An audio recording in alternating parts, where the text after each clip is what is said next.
Emily Vale never imagined that a mistakenly sent text message would lead her to confront New York's most dangerous crime boss, Lucien Moretti.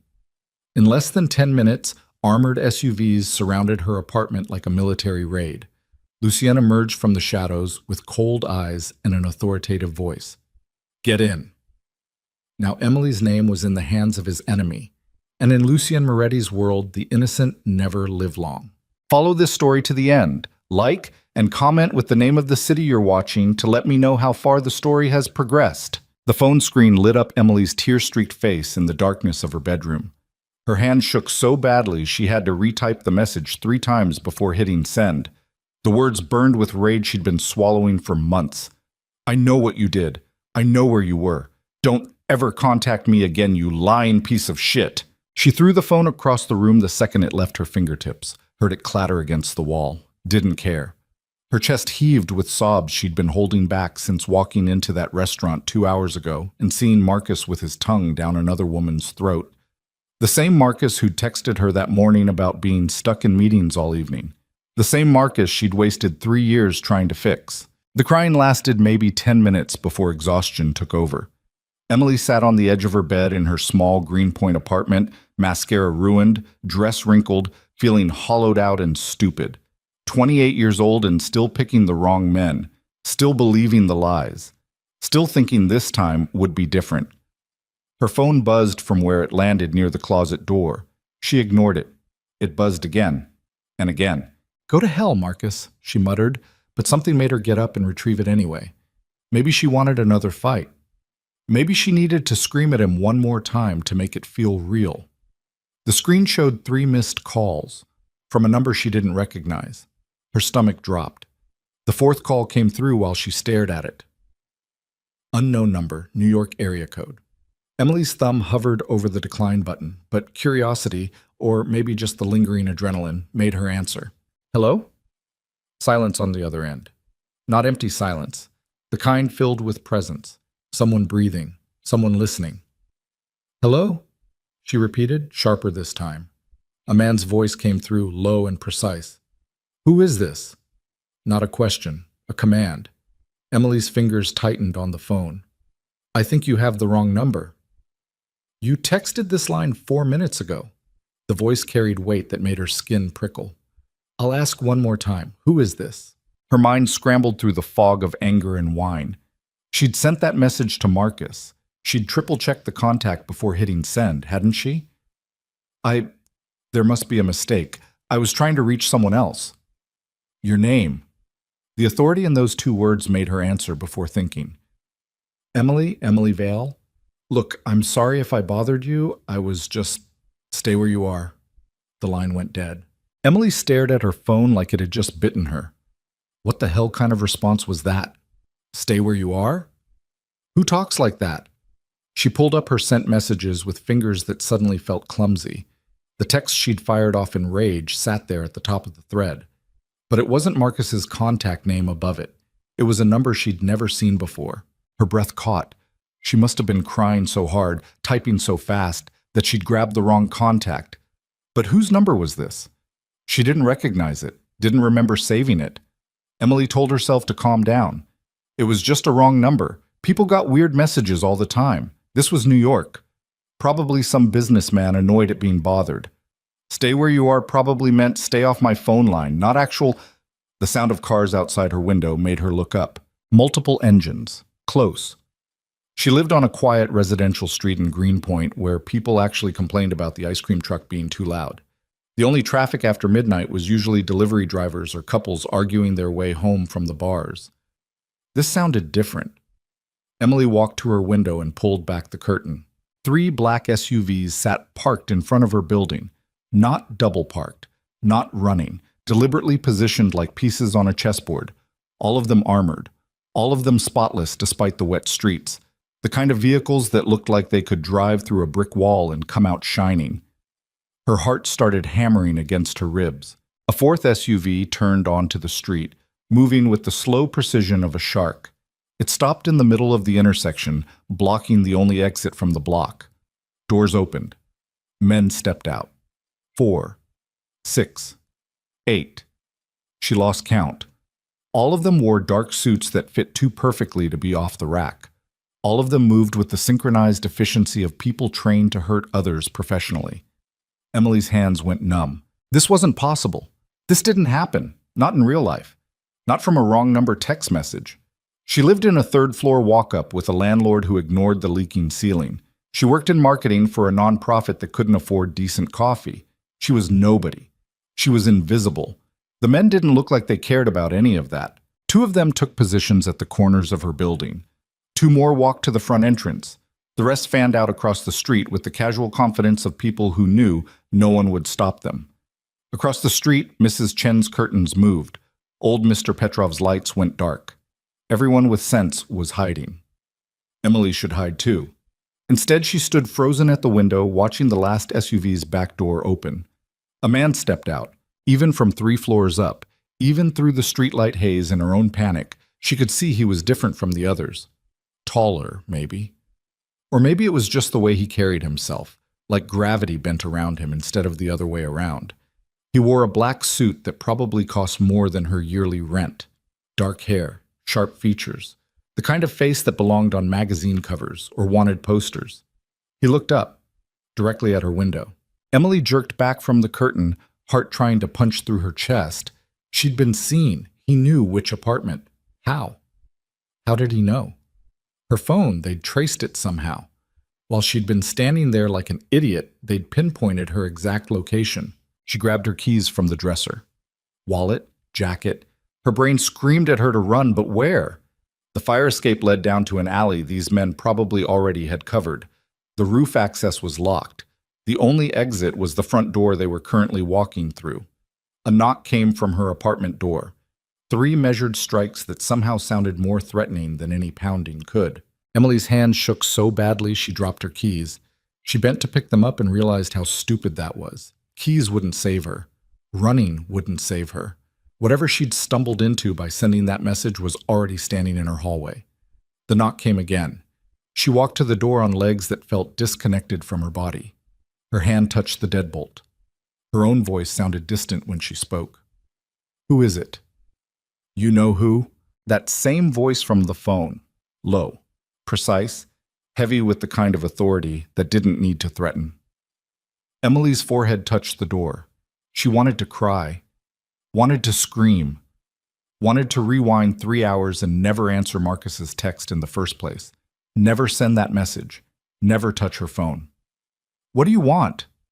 Silence for a moment, then, "Open the door, Miss Vale." He knew her name, full name. She hadn't given him her last name on the phone. "I called the police," she lied. "No, you didn't." Her blood turned cold. Had they tapped her phone that fast? Were they listening right now? "The police are on their way," she tried again, voice cracking. "Emily." The way he said her first name made her flinch. Not cruel, not mocking, almost patient. "I'm here to help you, but I can't do that through a door. And we're running out of time." "Time for what?"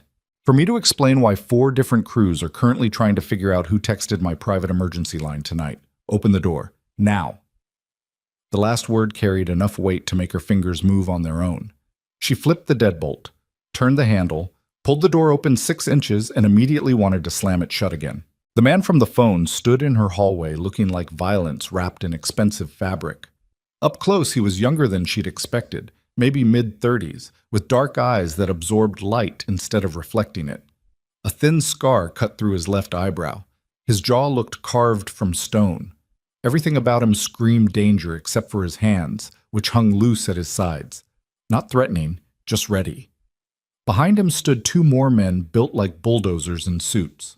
"Miss Vale," the man said, "my name is Lucien Moretti. You texted my number 93 minutes ago. Since then, that message has been flagged by 3 different monitoring systems belonging to people who would very much like to know who has access to my private communications."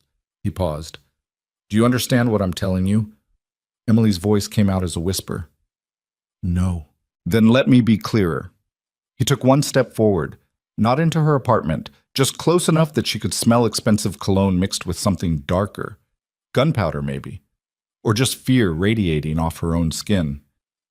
Right now, several extremely dangerous people think you're either someone I care about, someone trying to hurt me, or someone who knows things they'd kill to learn.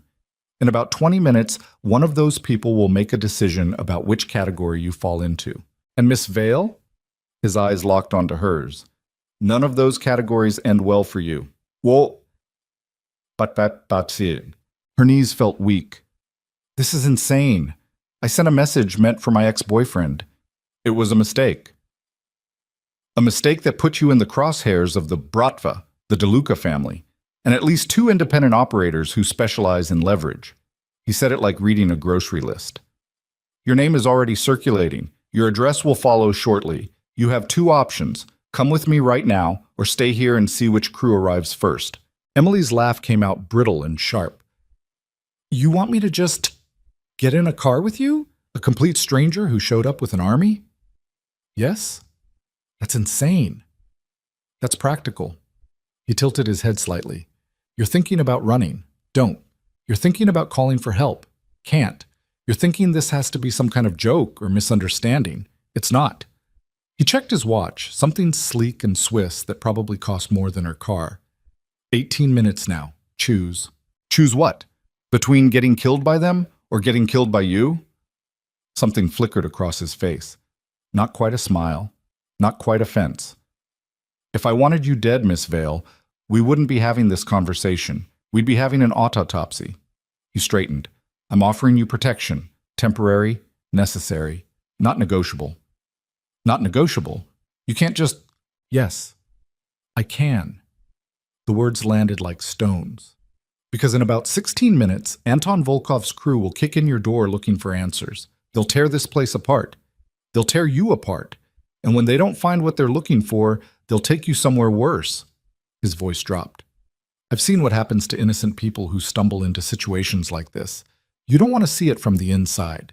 Emily's hands were shaking again. Her whole body was shaking. This couldn't be real. Things like this didn't happen to people like her. She paid her taxes. She donated to animal shelters. She'd never even gotten a speeding ticket. Why are you helping me? Lucian studied her for a long moment. Because despite what you might think, I don't enjoy watching civilians get caught in the crossfire. He stepped back. But my generosity has limits, and my patience has an expiration date. 14 minutes. One of the men behind him shifted. Emily caught a glimpse of shoulder holster, gun grip, and her decision made itself. I need to grab my... No time. What you're wearing is fine. Phone, wallet, keys, nothing else. She stared at him. 13 minutes, Miss Vale.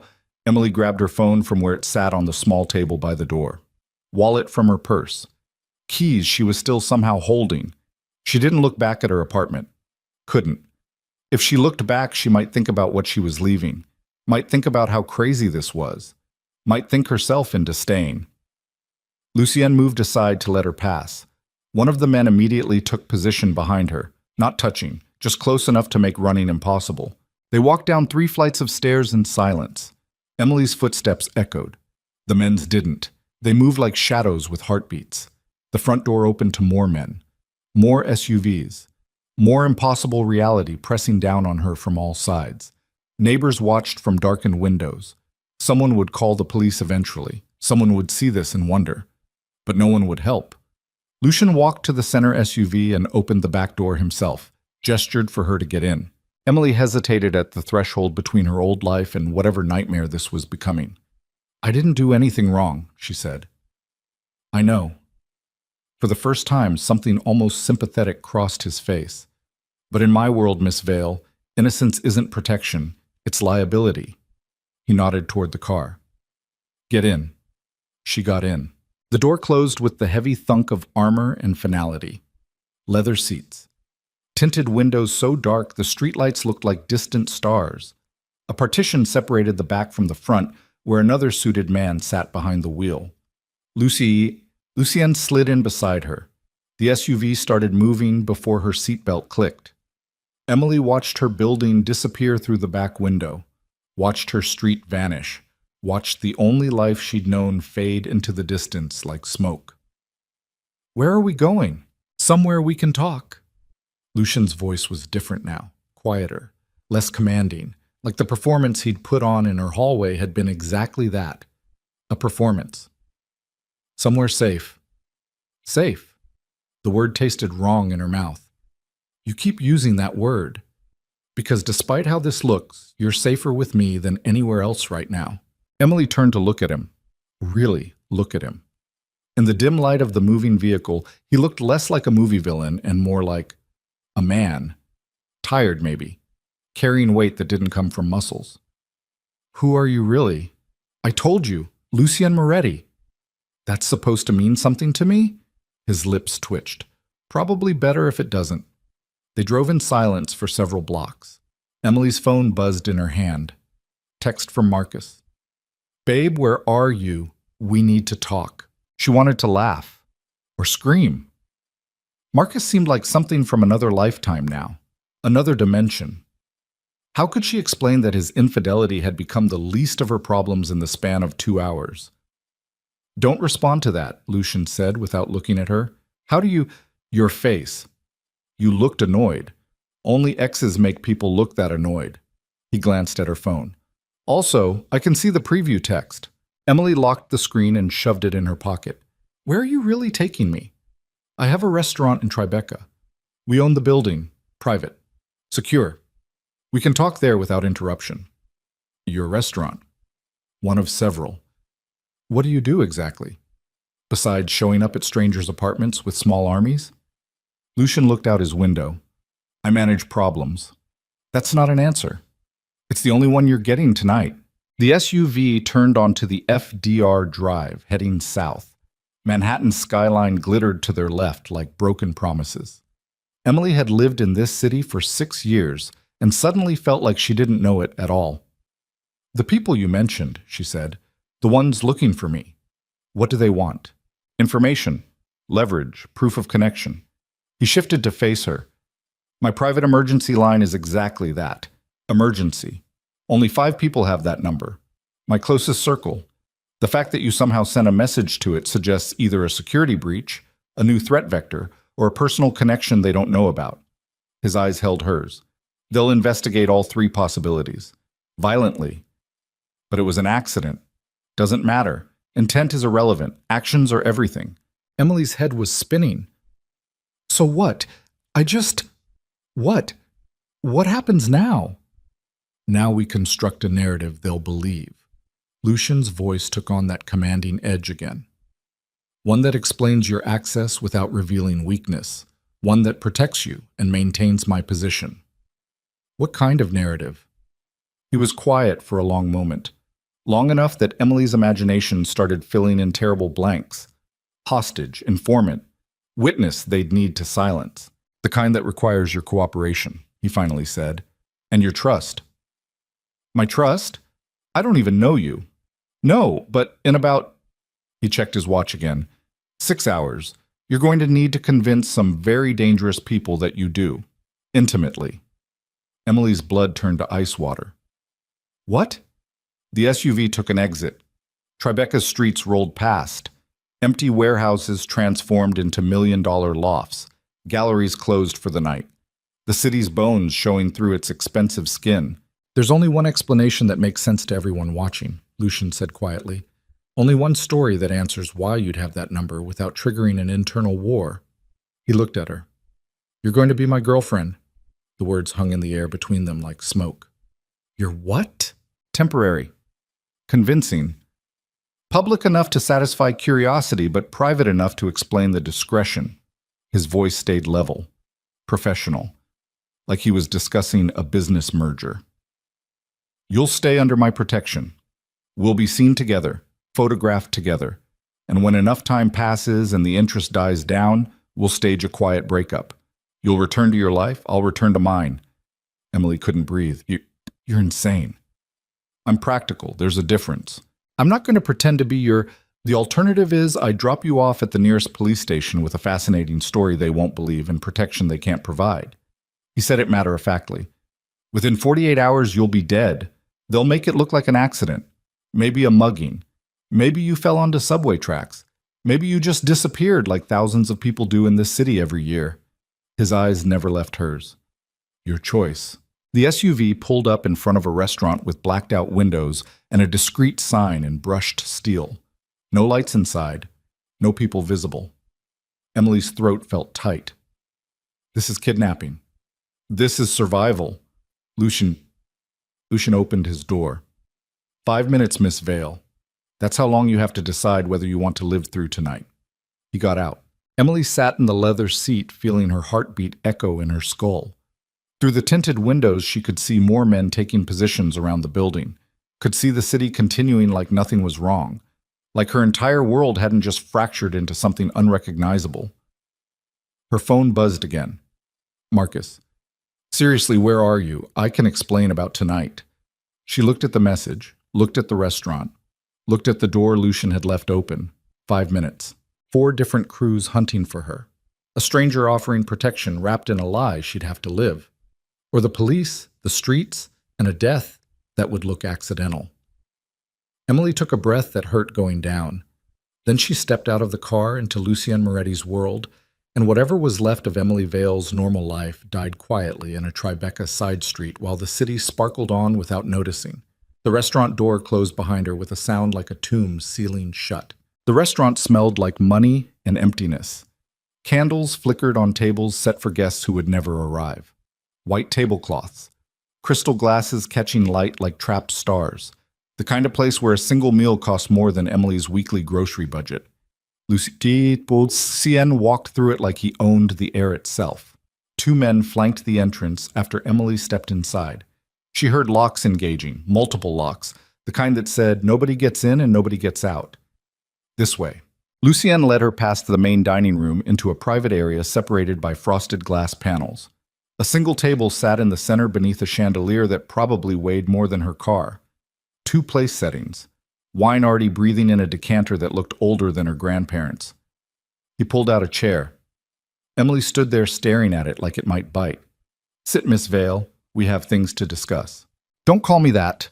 Her voice came out sharper than intended. Don't call me Miss Vale like this is some kind of business meeting. What should I call you?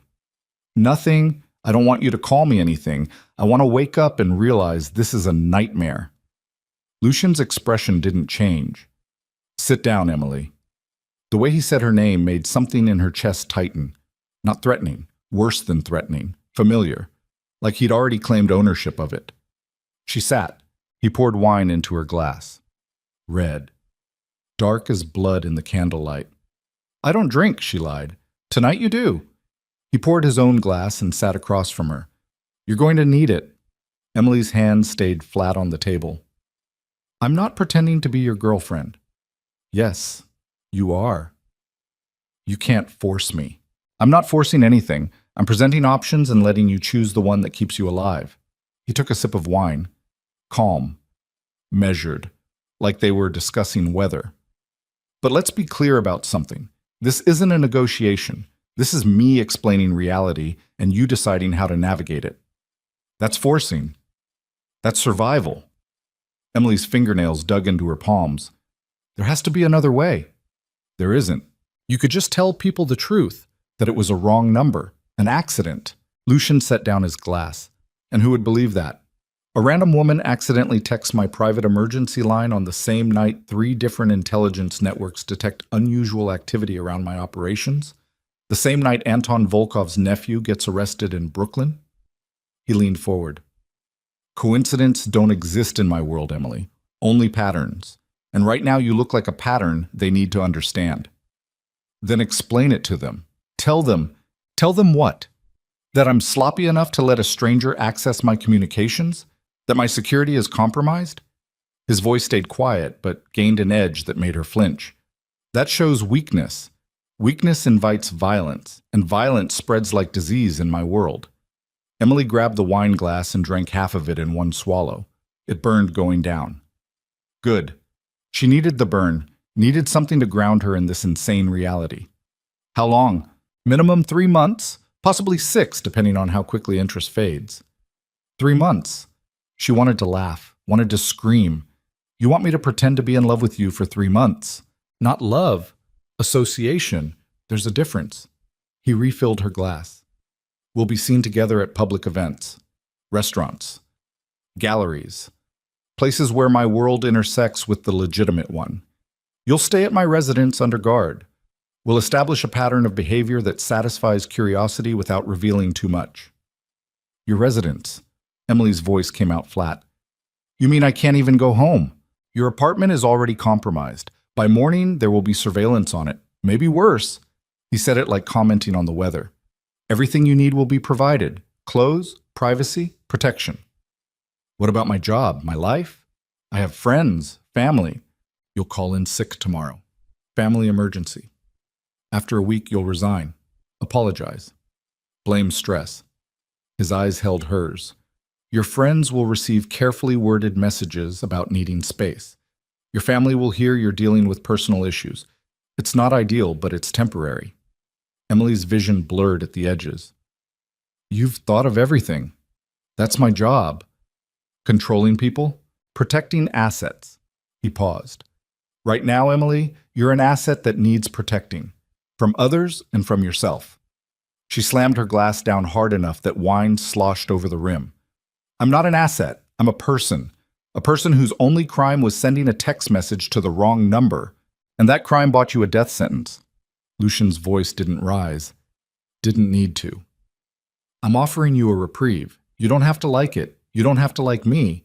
But you do have to cooperate. Or what? Or I can't help you. He stood, walked to the frosted glass panels, stared out at shadows moving beyond. There are limits to my reach, Emily. Boundaries I won't cross even for strangers who stumble into my world. If you refuse this arrangement, I'll have my men take you somewhere public. A hospital maybe, a bus station, somewhere with cameras and witnesses. You'll have 12 hours head start before word gets out. After that, he turned to face her. You're on your own. Emily's hands shook.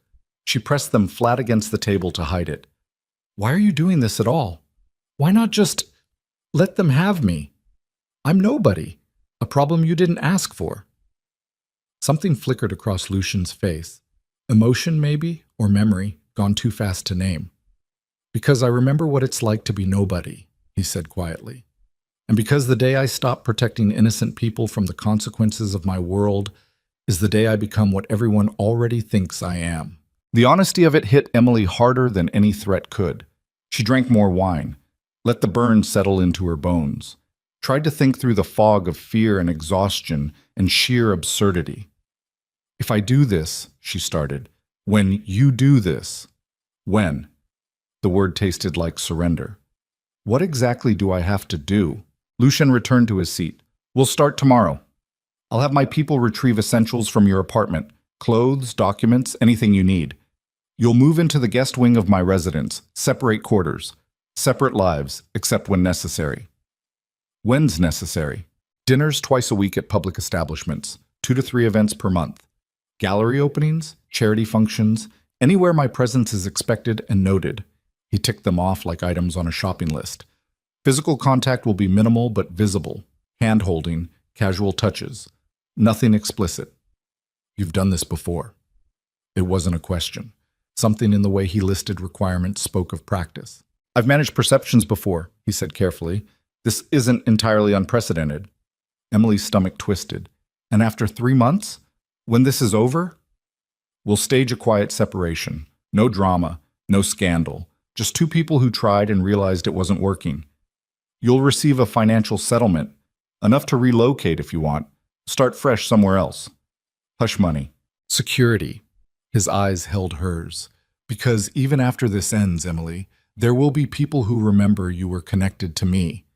The settlement ensures you have options, protection, a chance at the normal life you had before tonight. She wanted to argue, wanted to find holes in his logic, but exhaustion was setting in, the kind that made thinking feel like pushing through concrete. I need to know something, she said. Ask. Are you... She searched for the right words. Are you what people say you are? A criminal? A killer? Lucien was quiet for a long moment. The candlelight carved shadows across his face that made him look older, tired, human. Yes, he finally said.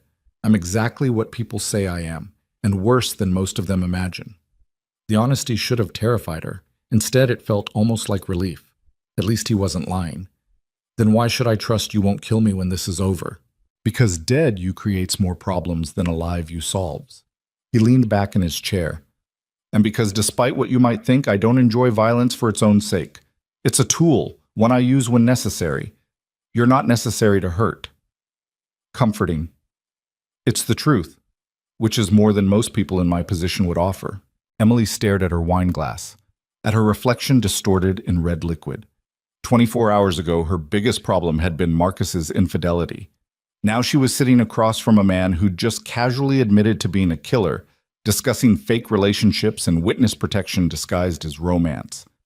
The laugh that escaped her throat sounded broken. Something funny? Lucian asked. All of it. None of it. I don't know anymore. She met his eyes. This morning I was worried about a performance review at work. Now I'm negotiating the terms of my survival with a stranger who commands an army. The world changes fast. Too fast. Her phone buzzed in her pocket. She pulled it out. Marcus again.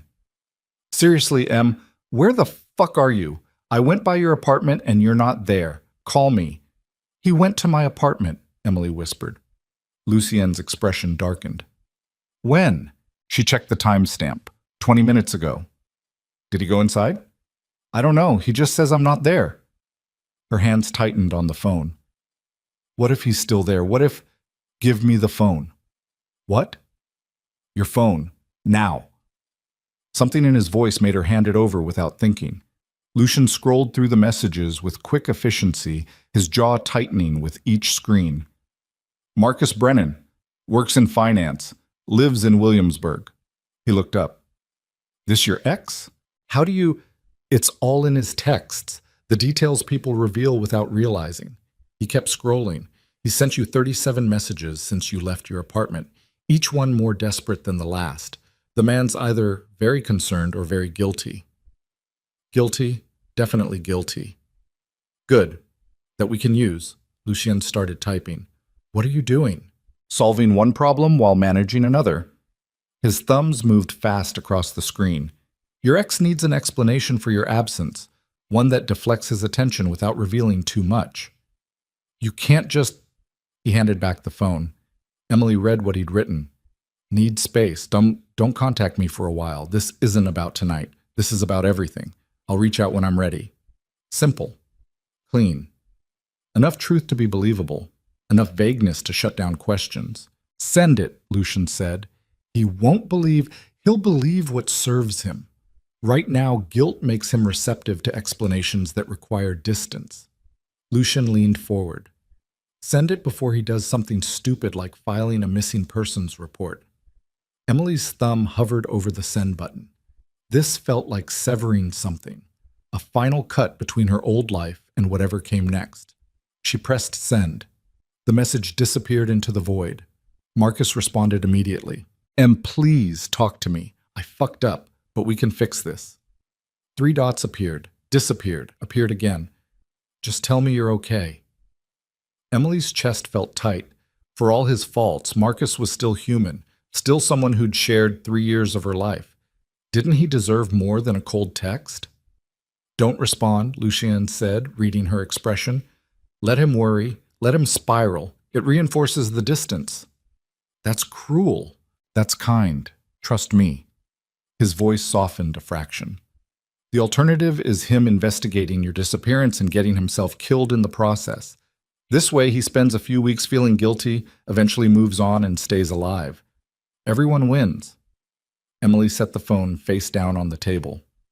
You have an answer for everything. I've been doing this a long time. How long? Lucien's expression closed off. Long enough. A door opened beyond the frosted glass. Heavy footsteps. One of the suited men appeared in the doorway. Boss, we have a situation? The temperature in the room dropped 5 degrees. Lucian's entire demeanor shifted from conversation mode to something else, something that made Emily's survival instincts scream. Where? East River Park. Volkov's people found Petey. Found or followed? Both. The man's face stayed neutral, but Emily caught the tension in his shoulders. They're asking questions. About the number. About a girl. Lucien stood slowly. How many? 4 visible. Probably more in reserve. And Petey? Still breathing. For now. Emily watched the exchange, trying to parse meaning from fragments. Volkov. The name Lucien had mentioned earlier. One of the crews hunting for her. "Give me 5 minutes," Lucien said. The man nodded and disappeared back through the door. Lucien turned to Emily. "Stay here. Don't move. Don't open that door for anyone except me." "What's happening?" "Complications." He walked to a panel on the wall, pressed something that made a section slide open, revealing a sleek black case. He pulled out a gun, checked it with practiced efficiency. "The people I mentioned earlier, they're getting aggressive faster than anticipated." Emily's blood turned to ice. "Is someone coming here?" "No, this place is secure, but I need to handle something before it handles us." He tucked the gun into a shoulder holster she hadn't noticed before. "There's food in the kitchen if you're hungry. Bathroom through that door. My men are stationed outside. You're safe here." "Safe? You keep using that word while pulling out guns."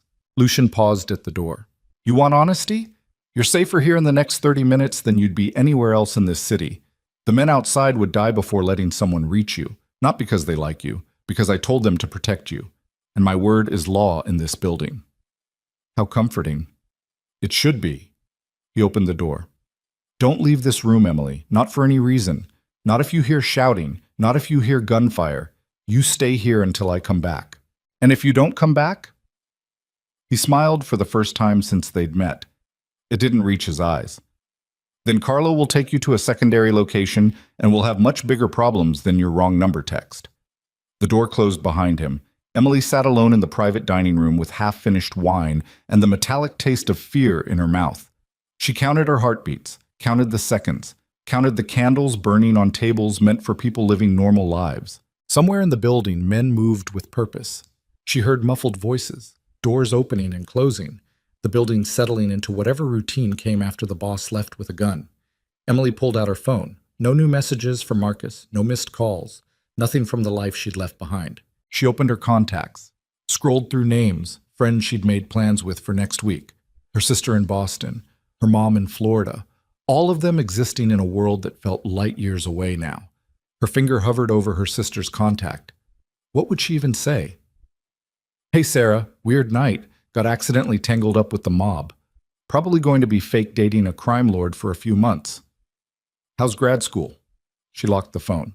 The wine decanter sat half empty on the table. Emily poured another glass, then another. Let the alcohol blur the edges of panic. Time moved strange. Could have been 20 minutes, could have been 2 hours. The candles burned lower. Her thoughts spiraled in loops that led nowhere good. The door opened. Emily's head snapped up, expecting Lucien. A woman stood in the doorway instead. Late 50s, maybe.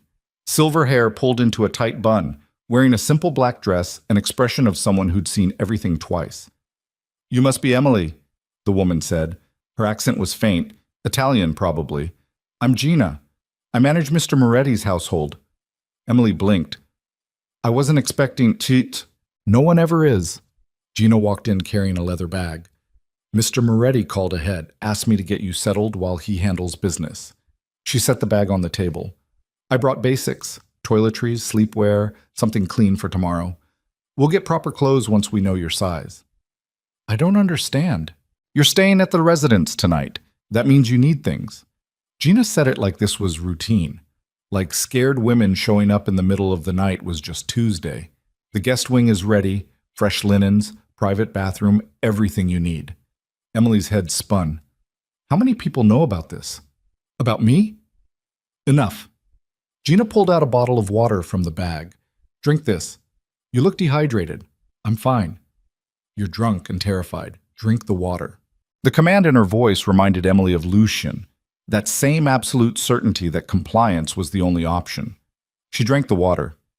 Gina sat down across from her. "This must be overwhelming." "That's one word for it." Mr. Moretti explained the situation. "You have my sympathy and my discretion." Emily laughed bitterly. "Does this happen often? Wrong numbers turning into witness protection?" "No. But complications happen. Mr. Moretti handles them." Gina folded her hands on the table. "He's a good man, despite what you might think. What he might have told you." "He told me he's a killer." "He's many things. Killer is one of them." Gina's expression didn't change. But he's also someone who keeps his word. If he said he'll protect you, he will, with his life if necessary. Why? He doesn't know me, because that's who he is when cameras aren't watching. Gina stood. Now come, you need rest. Tomorrow will be difficult enough without exhaustion. Emily followed her through the restaurant into a private corridor she hadn't noticed before. Recessed lighting, thick carpet that swallowed sound, doors that probably led to offices or storage or places she didn't want to know about. They exited into an underground garage. More SUVs, more men in suits, a whole infrastructure operating beneath the surface of normal life. Gina led her to one of the vehicles. We'll take you to the residence now. 20-minute drive. Where's Lucien? Handling the situation. He'll join you later. Is he safe? Gina's smile was knowing. Already worried about him? That's faster than usual. I'm not worried. I just... Relax, dear. Mr. Moretti has survived worse than Anton Volkov's posturing. He'll be fine. Yes. They drove through city streets gone quiet with late-night emptiness. Emily watched the world slide past tinted windows, watched people stumbling home from bars, delivery drivers making last rounds, the city's night shift keeping the machine running, all of them oblivious to the woman in the SUV whose life had shattered like dropped glass. The residence turned out to be a brownstone in the West Village, elegant, discreet, the kind of building that whispered old money and older secrets. Gina used a keycard on the front door, led Emily through a foyer with marble floors and artwork that probably cost more than Emily would earn in 10 years, up a curved staircase to the second floor. Guest wing is here. 3 bedrooms, 2 bathrooms. Take whichever room suits you. Gina handed her the leather bag. Mr. Moretti's quarters are on the 3rd floor, off limits unless invited. I wasn't planning, just establishing boundaries. Makes things simpler. Gina walked to the nearest bedroom and opened the door. This one has the best light in the morning. I recommend it. The room was beautiful. Hardwood floors, floor-to-ceiling windows overlooking a private garden, a bed that looked like sleeping on clouds. Emily walked in feeling disconnected from her own body. This wasn't real. Couldn't be real. Try to sleep, Gina said from the doorway. I know it seems impossible, but you'll need your strength. For what? For tomorrow. When this stops being abstract and becomes your life. She started to leave, then paused. One more thing, Emily. Mr. Moretti's world is dangerous, unpredictable, violent, but it's governed by rules. Follow those rules and you'll be fine. Break them. She didn't finish the sentence. Didn't need to. The door closed with a soft click. Emily stood in the center of the beautiful room in borrowed clothes with a phone full of messages she couldn't answer and a future that had been decided for her by strangers with guns. She walked to the window, looked out at the garden below, peaceful, quiet, a carefully maintained illusion of normalcy. Her phone buzzed. Unknown number. Emily's heart stopped. She almost didn't answer, almost threw the phone across the room, but something made her thumb hit accept. Hello? Heavy breathing, background noise that sounded like wind or traffic or both. Emily Vale. Not a question, a statement. Male voice, unfamiliar. Accent that might have been Russian. We know where you are. The line went dead. Emily's phone slipped from her fingers and hit the hardwood with a crack that sounded like breaking worlds. She stood frozen, staring at her fractured screen, while somewhere in the house an alarm started screaming and men with guns began running toward her room, and the beautiful illusion of safety shattered like every other illusion that night. The door burst open. Not Gina. Not one of the suited guards. Lucien, blood on his knuckles and murder in his eyes, gun drawn and pointed at the empty hallway behind him as he scanned the room for threats that weren't there. His gaze locked on Emily standing by the window, phone at her feet, face drained of color. What happened? She couldn't speak, couldn't move, could only stare at this man who'd promised protection while reality kept proving promises were just expensive lies. Lucien crossed the room in 3 strides, grabbed her shoulders. Emily, what happened? They called. Her voice sounded distant, broken. Someone called and said they know where I am. His expression went cold as winter. Show me the phone, she pointed at the floor, the cracked screen still glowing with the recent call log. Unknown number, 22 seconds. Lucien picked it up, looked at the number. Something in his face shifted from cold to something worse. Get your things. What? Now. The word cracked like a whip. We're moving. This location is compromised. But you said I was wrong. He grabbed the leather bag Gina had left, threw it at Emily. Guest wing is compromised. They tracked your phone somehow. We have 90 seconds before... Gunfire erupted from somewhere in the house. Not movie gunfire. Real. Close. The sound of glass shattering and men shouting and Emily's heart trying to hammer through her ribs. Lucian shoved her toward the door. Move. Now. Down the back stairs. Carlo's waiting. I don't... Move.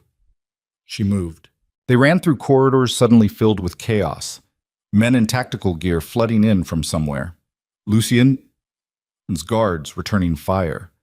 The beautiful brownstone transforming into a war zone in seconds. Down a back staircase Emily hadn't known existed. Through a kitchen where Gina stood calmly by the counter with her own gun drawn like she'd done this 1,000 times before. Service exit, Gina said, not even looking at them. Go. I'll hold here. Lucian didn't argue. Just pushed Emily through a door that led to an alley where one of the black SUVs waited with engine running. Carlo at the wheel. Same man from the restaurant, expression grim. They hit the perimeter 3 minutes ago, Carlo said as Lucian shoved Emily into the back seat and climbed in after her. 4 teams, professional. Someone leaked the location. Drive. The SUV launched forward before the door finished closing. Emily slammed into Lucian's side as they took a corner too fast. Tires screamed. The vehicle tilted at an angle that physics shouldn't allow. There's a tail, Carlo said. Lucien looked back. Through the rear window, Emily could see headlights, multiple vehicles, gaining. How many? 3 visible, black sedans, no plates. Volkovs? Or DeLucas? Does it matter? Lucien pulled his gun, checked it again. Take the highway. We'll lose them in Jersey. What about the girl? She stays with me.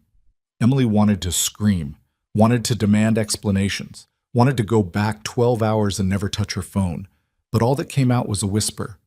I'm sorry. Lucian looked at her, blood on his knuckles, death in his eyes, but his voice when he spoke was almost gentle. Don't apologize. You didn't ask for this. Neither did you. No. But I'm better equipped to handle it.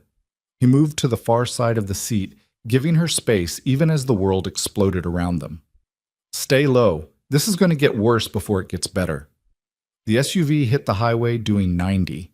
Behind them, the city lights blurred into streaks. The sedans followed like sharks, sensing blood and water. And Emily Vale realized with crystalline certainty that there was no going back now. No normal life waiting at the end of temporary arrangements. No 3-month deal that ended with a settlement and fresh start. Whatever she'd stumbled into by texting the wrong number had teeth.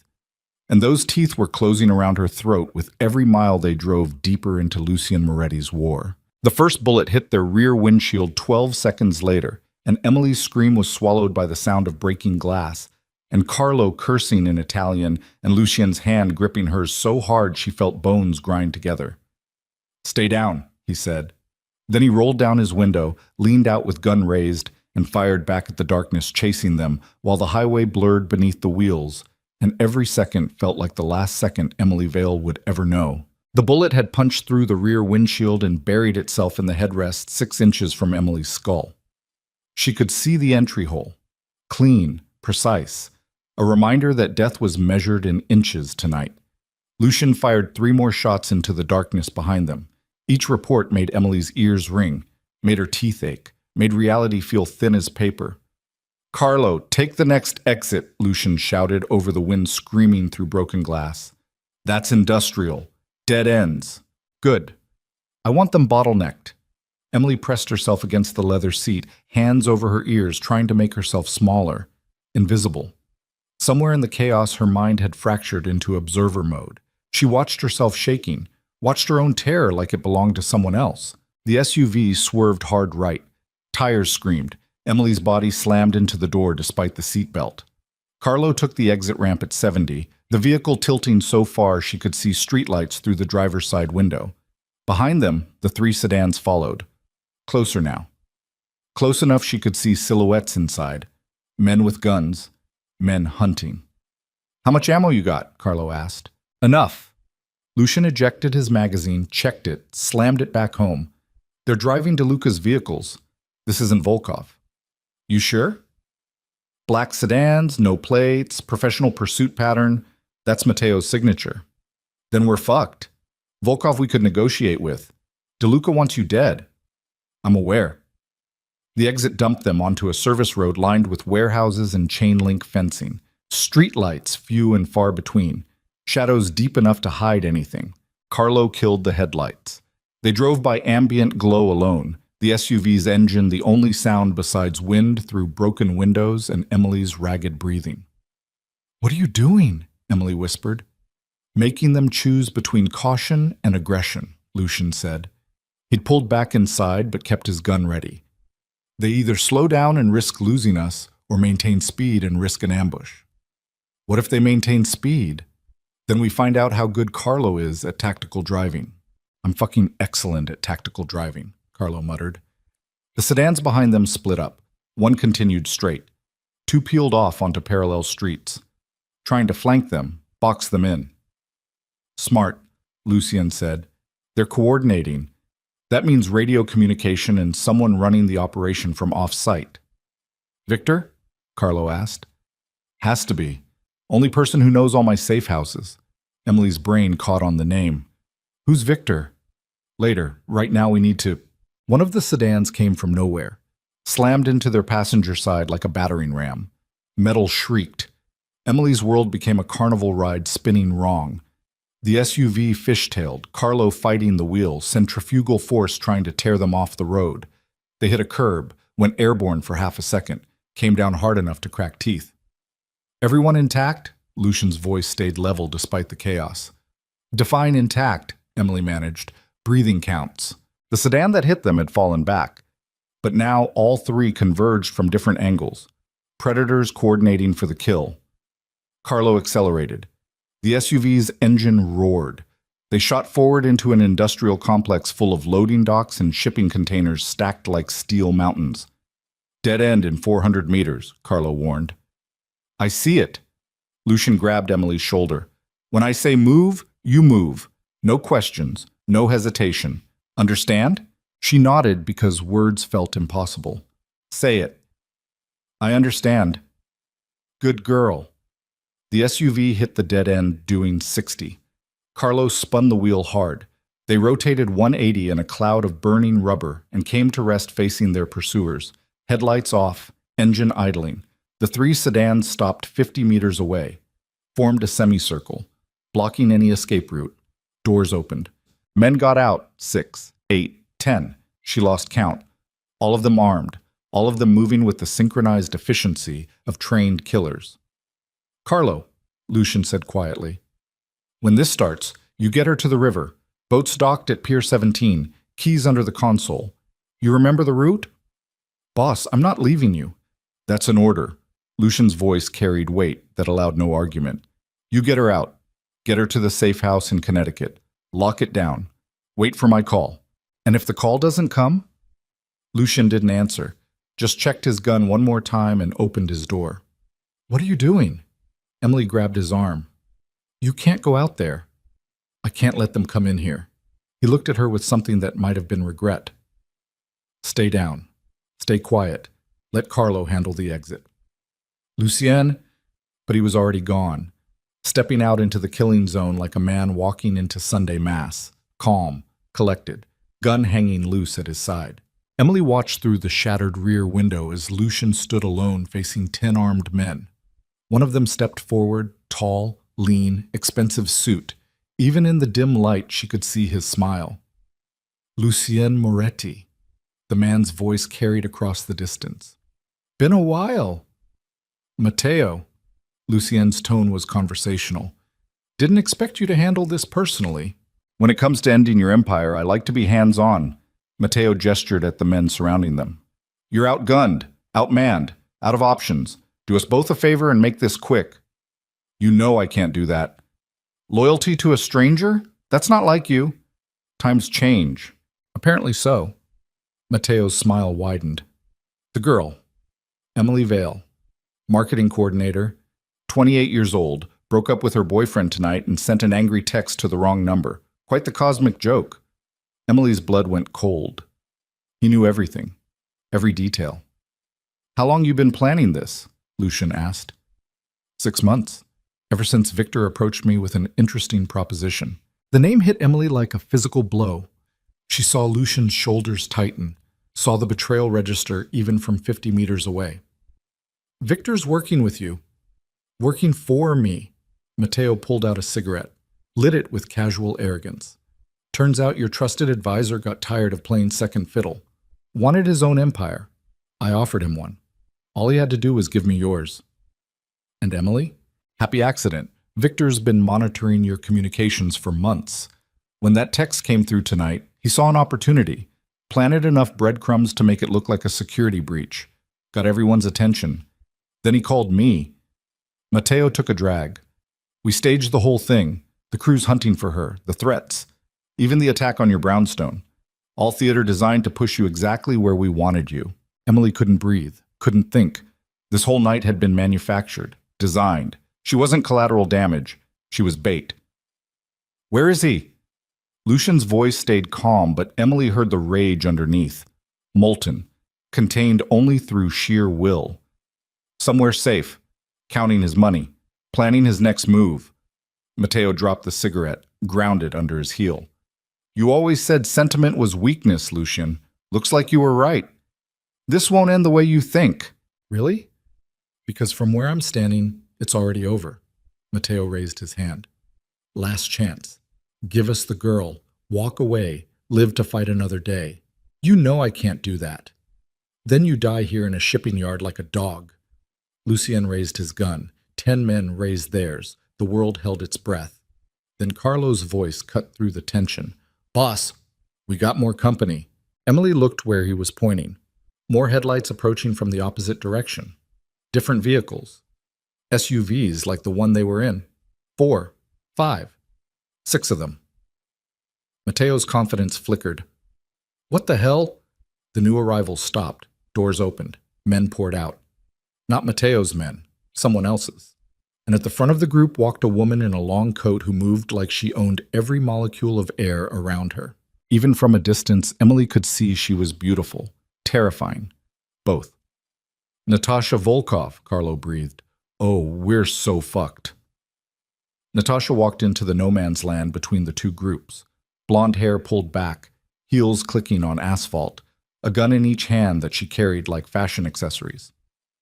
Gentlemen, she said in accented English, having a party without me? This doesn't concern you, Matteo snapped. When someone uses my family's name to terrorize civilians, it becomes my concern. Her eyes found Lucien. We need to talk. Now's not a good time. I wasn't asking. She turned to Matteo. You've been spreading rumors that my brother's organization is hunting Emily Vale, making it look like we're starting a war with the Morettis. Why? I don't know what you're... Natasha shot him. Not a kill shot, just his leg, clean through the thigh. Matteo screamed and went down. His men started to raise their weapons, but Natasha's people were faster. Suddenly, 20 guns pointed at 10, and the math was simple. I'll ask again, Natasha said. Why are you using my family's name? Matteo clutched his leg, blood seeping through his fingers. Fuck you. Wrong answer. She shot his other leg. Emily turned away, pressed her face against the seat back. The sounds of Matteo screaming would haunt her forever. Stop. Lucien's voice. Natasha, enough. He disrespected my family. And you've made your point. Let me handle this. Natasha considered him for a long moment, then lowered her guns. You're lucky I like you, Lucian. One of these days that luck will run out. Today's not that day. No, sir. Today, I'm feeling generous. She gestured at Matteo writhing on the ground. Take him, question him, find out who else is involved in this mess. But Lucien? Her eyes turned cold as Siberian winter. You owe me a big favor, the kind that doesn't expire. Understood. Natasha walked back to her SUVs. Her men followed like a receding tide. Within 60 seconds, they were gone, vanished into the industrial maze like they'd never existed. Lucian walked to Matteo, stood over him, gun pointed at his head. Victor's location, now. Go to hell. Lucien shot the ground 6 inches from Mateo's head. I don't have time for bravado. Your operation is finished. Your men are outgunned. You're bleeding out in a shipping yard. Give me Victor or die here in the next 10 seconds. Mateo's face twisted with pain and rage and the realization that he'd already lost. The masquerade gala, tomorrow night, the charity event at your estate. Emily's blood froze. Victor's going to be at my estate? Victor's been planning this for 6 months. You think he'd miss the finale? Mateo laughed through the pain. The gala is where it ends, one way or another. Lucien's finger tightened on the trigger. Boss. Carlo's voice from the SUV. Police sirens. We need to move. Lucien looked up, looked at Emily watching from the back seat, looked at Mateo bleeding at his feet. He lowered the gun. Let him bleed. Police can have what's left. They got back in the SUV. Carlo drove them away from the chaos, away from the screaming, away from the industrial complex that almost became Emily's grave. They drove in silence for 20 minutes. The city gave way to suburbs. Suburbs gave way to highway. Highway gave way to darkness. Emily stared at her hands. They were shaking. Had been shaking for hours. She wasn't sure they'd ever stop. Victor's been with me for 15 years, Lucien finally said. His voice sounded hollow, distant. He helped build everything. Trusted him with things I didn't trust anyone else with. I'm sorry, Emily whispered. For what? You didn't betray me. I'm the reason this happened. The reason... No. Lucien turned to look at her, blood on his face, exhaustion in his eyes. Victor's been planning this for months. You were just the catalyst. If it wasn't you, it would have been something else. He looked back at the road. He was always going to do this. I just didn't want to see it. Carlo took an exit. They wound through back roads to a property hidden behind gates and trees. A cottage. Small. Isolated. Nothing like the brownstone. Safe house, Carlo explained. Off the books. Nobody knows about it except us 3. They went inside. Carlo swept the rooms with his gun while Lucien secured the doors. Emily stood in the small living room feeling disconnected from reality. Everything that had happened felt impossible. Victor's betrayal, Mateo's ambush, Natasha Volkov appearing like something from a crime novel, the gala tomorrow where it would all end, one way or another. You need to leave, she said. Lucien was checking windows. What? Leave.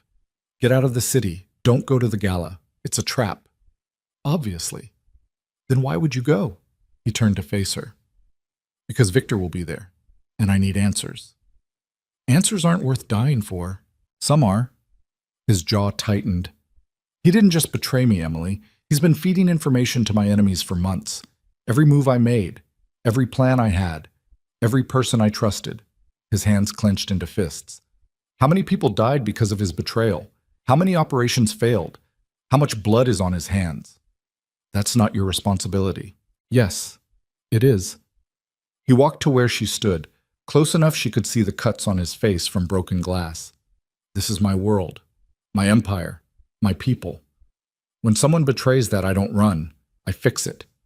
By walking into an ambush? By ending the threat permanently. Emily wanted to argue, wanted to shake him, wanted to scream that revenge wasn't worth his life. But she saw it in his eyes, the decision already made, the path already chosen. What about me? She asked quietly. You stay here with Carlo, locked down, safe. For how long?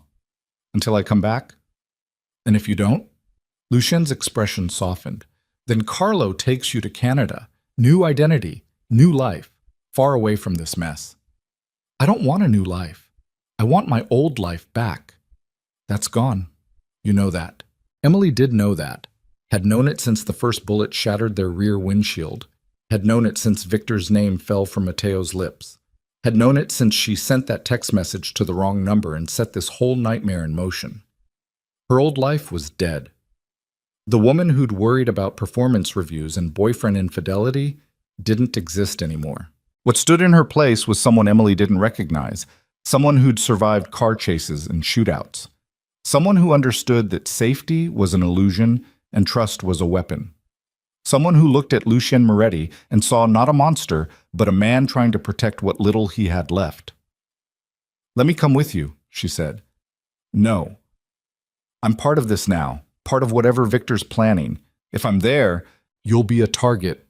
Lucien's voice was firm. "Victor knows about you, has your name, your face, your entire life documented. He'll use you against me. Then use me first. Let me be bait. Real bait this time." "Absolutely not." "Why not? You said it yourself. Sentiment is weakness. I'm a liability, an asset you can't protect while fighting Victor. So use me strategically. Let me draw him out." Lucien stared at her like she'd grown a second head. "You have no idea what you're suggesting." "I know exactly what I'm suggesting, and I know it's insane, but everything about this is insane." Emily stepped closer. "You walked into that shipping yard ready to die for me. A stranger. Someone you've known for 6 hours. Let me return the favor." "This isn't a favor. This is suicide." "Then we're both idiots." Something flickered across his face. Surprise, maybe. Or respect. Hard to tell. Carlo cleared his throat from where he'd been checking the perimeter. "Boss, she's not wrong. Victor will expect you to hide her. Won't expect her at the gala." "Carlo, I'm just saying, unexpected moves win wars. Predictable ones get people killed." He holstered his gun. "And she's got balls suggesting it. Gotta respect that." Lucien looked between them. His jaw worked like he was grinding arguments to dust. "You understand what a masquerade gala means?" he finally said to Emily. "Hundreds of guests, politicians, judges, criminal elite hiding behind wealth and influence, all of them watching, all of them dangerous." "I understand." "You understand that Victor's planning something that ends with my death, possibly yours, probably dozens of others caught in the crossfire." "I understand." "You understand that if you walk into that room tomorrow night, there's no walking back out the same person." Emily held his gaze. "Good. Because I don't want to be the same person anymore. That person sent a text message and hid in her apartment crying over a cheating boyfriend. That person was weak, breakable." She felt something harden in her chest. "This person survived tonight. This person is done being a victim." Lucien studied her face like reading a map to somewhere he'd been before.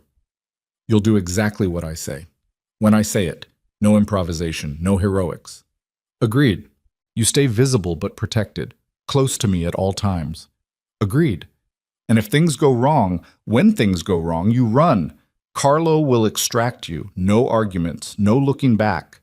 "Agreed." He turned to Carlo. "Get her something appropriate to wear. Gown, jewelry, mask, the full costume."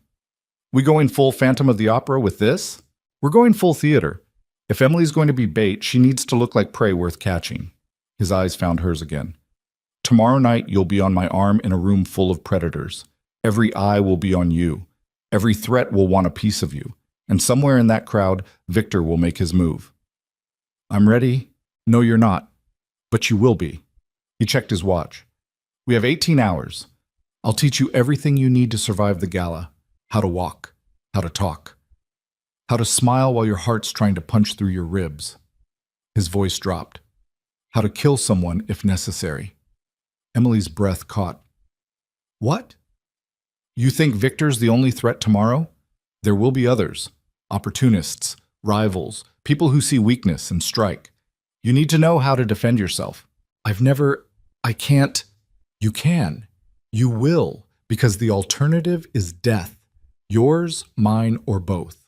Lucien walked to a cabinet in the corner, pulled out a small handgun, brought it to her. "This is a Glock 19, 15 rounds, simple to operate, hard to miss with at close range." Emily stared at the gun like it was a snake. "Take it." Her hand moved on autopilot. The metal felt cold, heavy, wrong.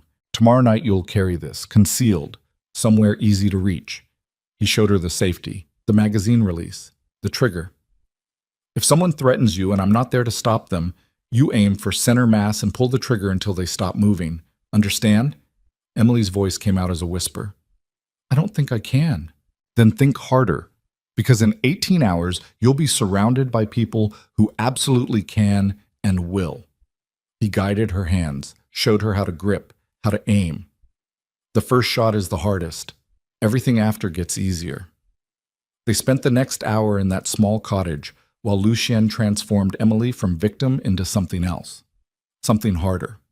He taught her to shoot, taught her to stand, taught her to hide fear behind masks, both literal and metaphorical. Carlo watched from the doorway, smoking a cigarette. "You really think this will work?" he asked during a break. "No idea," Lucien admitted, "but it's better than any alternative I've got. Victor's smart. He'll see through it." "Maybe. Or maybe he's arrogant enough to think I'm not smart too." Lucien reloaded the practice gun. "Either way, tomorrow night we find out who planned better."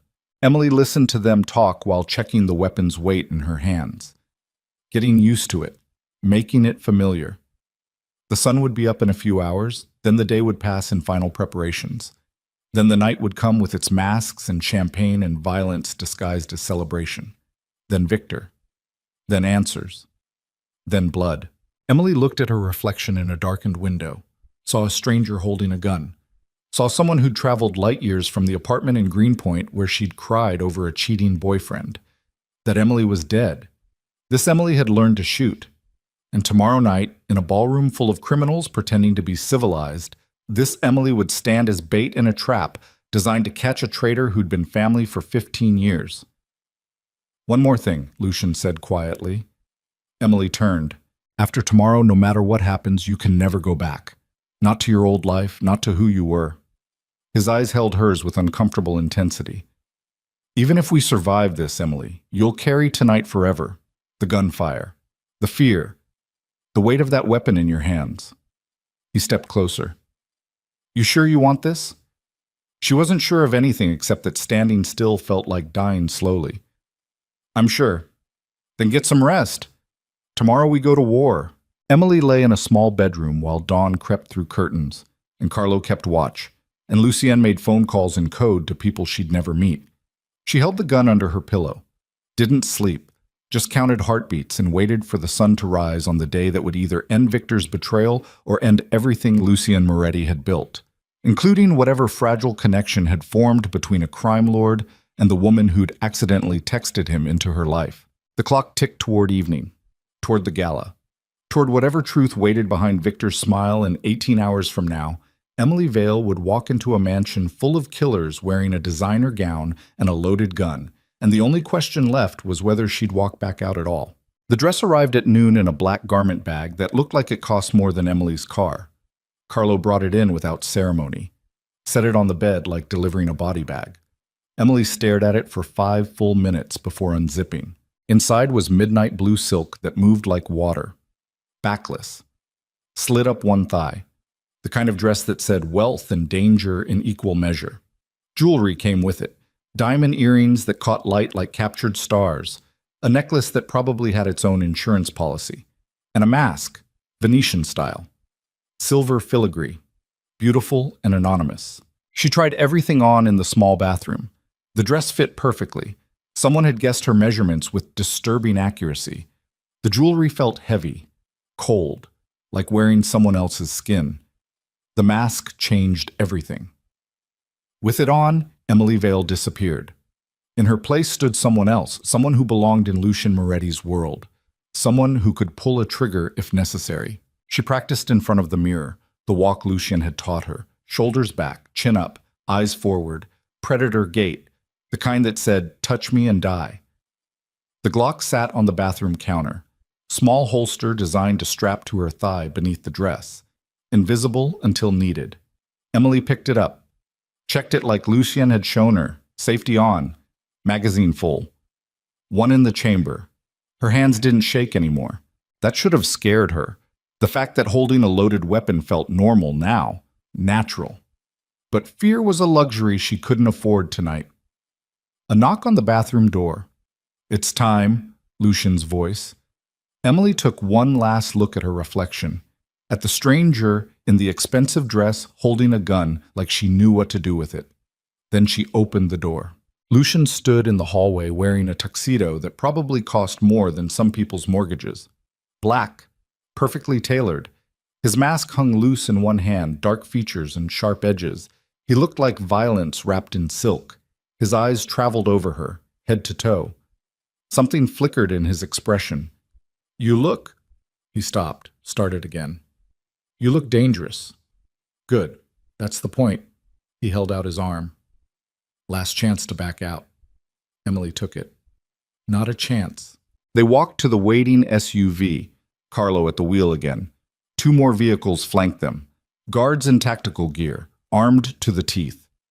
The small convoy looked like a presidential motorcade. Expecting trouble? Emily asked as they drove. Always. Lucien adjusted his cufflinks. Victor knows I'll be there. Knows I know he'll be there. The question is whether he's arrogant enough to make his move publicly or smart enough to wait. What do you think? I think Victor's been planning this for 6 months. He won't wait. Tonight ends one way or another. The drive took 40 minutes. Out of the safe house, through suburbs, into the kind of neighborhood where houses had names instead of numbers, estates hidden behind gates and walls, and the kind of security that made normal people feel small. Lucian's estate sat at the end of a private road. 3 stories of stone and glass, gardens that probably employed a dozen groundskeepers, the kind of place that appeared in architecture magazines and drug cartel documentaries. Tonight it blazed with light. Cars lined the circular drive, valets in white jackets, guests in evening wear. The wealthy and the criminal and the overlap between them streaming through massive doors into a world where both existed comfortably. Stay close, Lucian said as their SUV stopped at the entrance. Don't wander, don't trust anyone. And if shooting starts, you get behind me immediately. Understand? Emily nodded. They stepped out into camera flashes and murmured conversations. Guests watched them with the kind of interest that felt predatory. Emily felt dozens of eyes tracking her, calculating, wondering who she was, what she meant to Lucien Moretti. Let them wonder. Lucien's hand rested on the small of her back as they walked. Proprietary, protective. Exactly the kind of gesture that would fuel gossip and speculation. The entrance hall took Emily's breath away. Marble floors, crystal chandeliers, a double staircase that belonged in palaces. Servers circulated with champagne and canapes. String quartet played somewhere unseen. Everything polished, perfect, civilized. And underneath it all, the current of violence. The tension in shoulders hidden by tuxedos. The weight of guns concealed in evening bags. The eyes behind masks searching for threats. This wasn't a charity gala. This was a summit of predators pretending to be human. Mr. Moretti. A man in a burgundy mask approached. Older, silver hair, expensive watch. Wonderful event as always, he... Senator. Lucien shook his hand. Glad you could make it. Wouldn't miss it. Though I have to say, security seems tighter than usual. Recent complications. Nothing to worry about. The senator's eyes found Emily. And who is this lovely creature? A guest. Does she have a name? She does, but I'm not sharing it. Lucien's smile didn't reach his eyes. Enjoy the evening, Senator. They moved deeper into the crowd. Emily recognized faces from news broadcasts. A judge caught up in corruption scandals. A CEO whose company had been investigated for money laundering. A socialite who'd married 3 rich men who all died suspiciously young. The elite. The corrupt. The dangerous. All gathered in Lucian's home, drinking his champagne and pretending they weren't circling each other like sharks. Do you see him? Emily whispered. Not yet, but he's here. I can feel it. They entered the main ballroom. Massive, gold-leaf ceilings, windows overlooking gardens lit by thousands of tiny lights. A dance floor where couples moved in elaborate choreography. The string quartet had been joined by a small orchestra, everything beautiful, everything choreographed, everything wrong. Lucien's hand tightened on Emily's back. There. She followed his gaze across the ballroom. A man stood near the far wall talking to someone in a peacock mask. Tall, late 50s. Distinguished looking in a way that spoke of old money and older sins. Victor Salazar.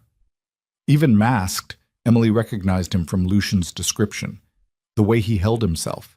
The confidence of someone who believed he'd already won. What do we do? Emily asked. We dance. We wait. We let him make the first move. Lucien led her onto the dance floor. His hand found hers. His other hand settled on her waist.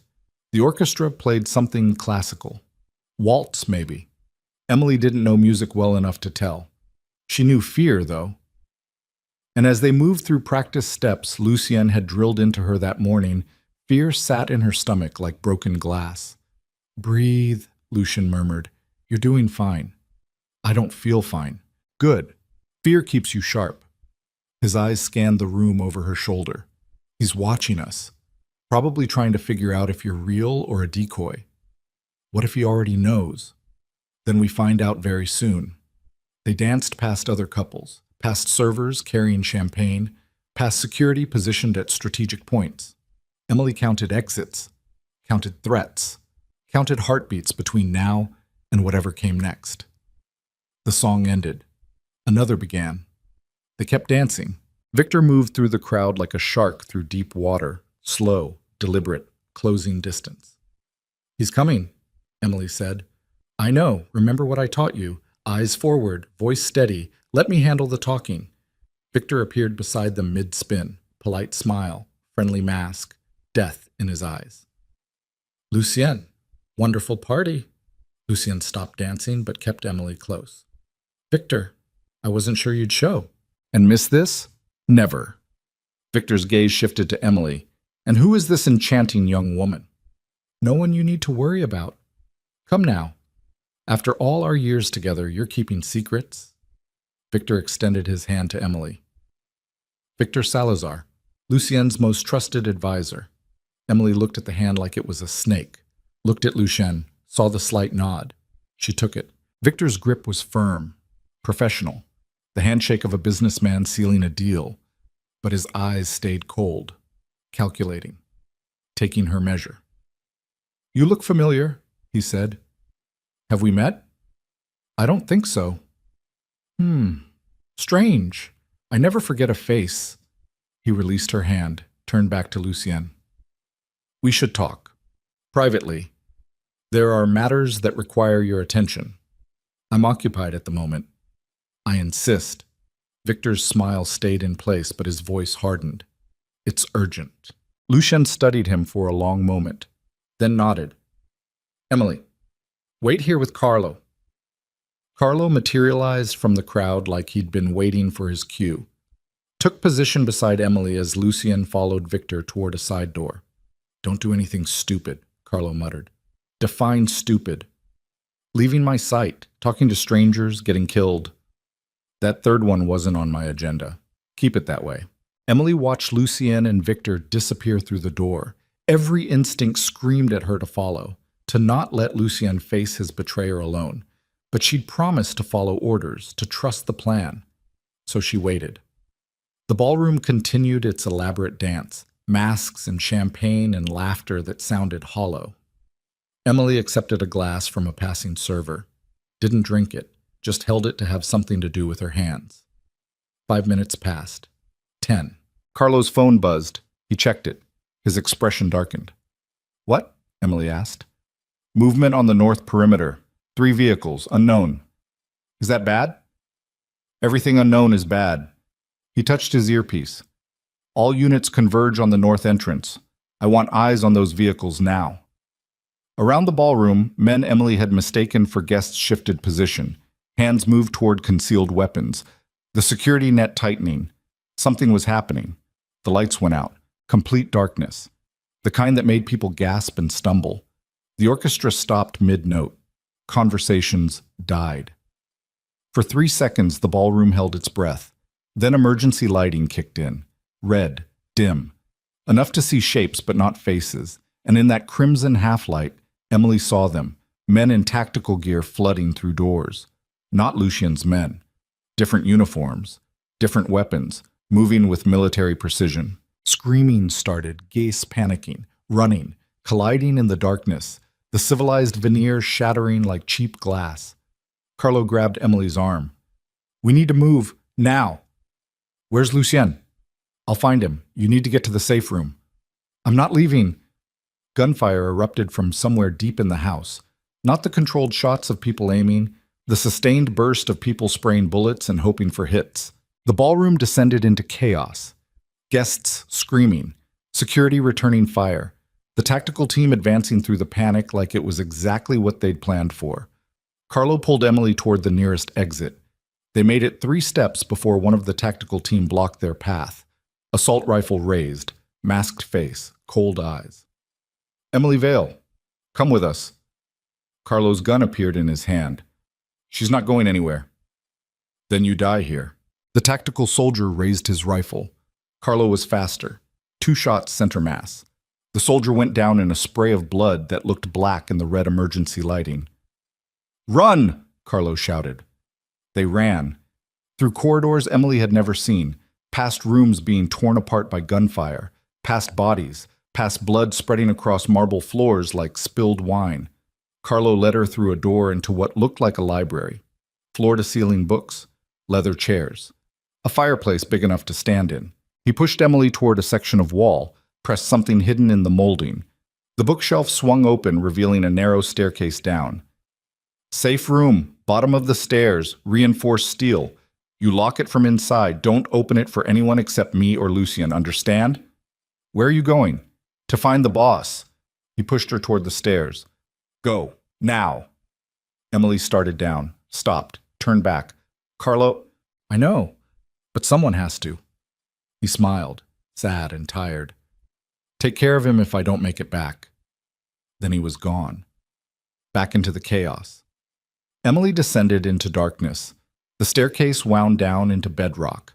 Emergency lights every 10 feet. The sound of gunfire muffled by stone and earth. The safe room at the bottom was exactly what Carlo had described. Steel walls, steel door, airtight seal. Inside was water, food, communications equipment, everything needed to survive a siege. Emily stood in the doorway staring at that steel sanctuary, at the safety it offered, at the choice between survival and stupidity. Lucien was still up there, somewhere in that house being torn apart by Victor's betrayal. Carlo was up there trying to find him, and Emily Vale stood at the threshold of the only smart decision she had left. She looked at the safe room, looked at the stairs leading back up to the gunfire, made her choice. Emily turned away from safety and ran back up the stairs into the chaos, because somewhere in that burning house was a man who'd risked everything to protect her.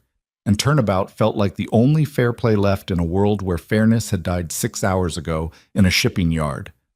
She emerged into the library. It was empty. She could hear fighting deeper in the house, shouting in multiple languages, more gunfire, the tactical team systematically clearing rooms. Emily pulled the Glock from its holster, safety off.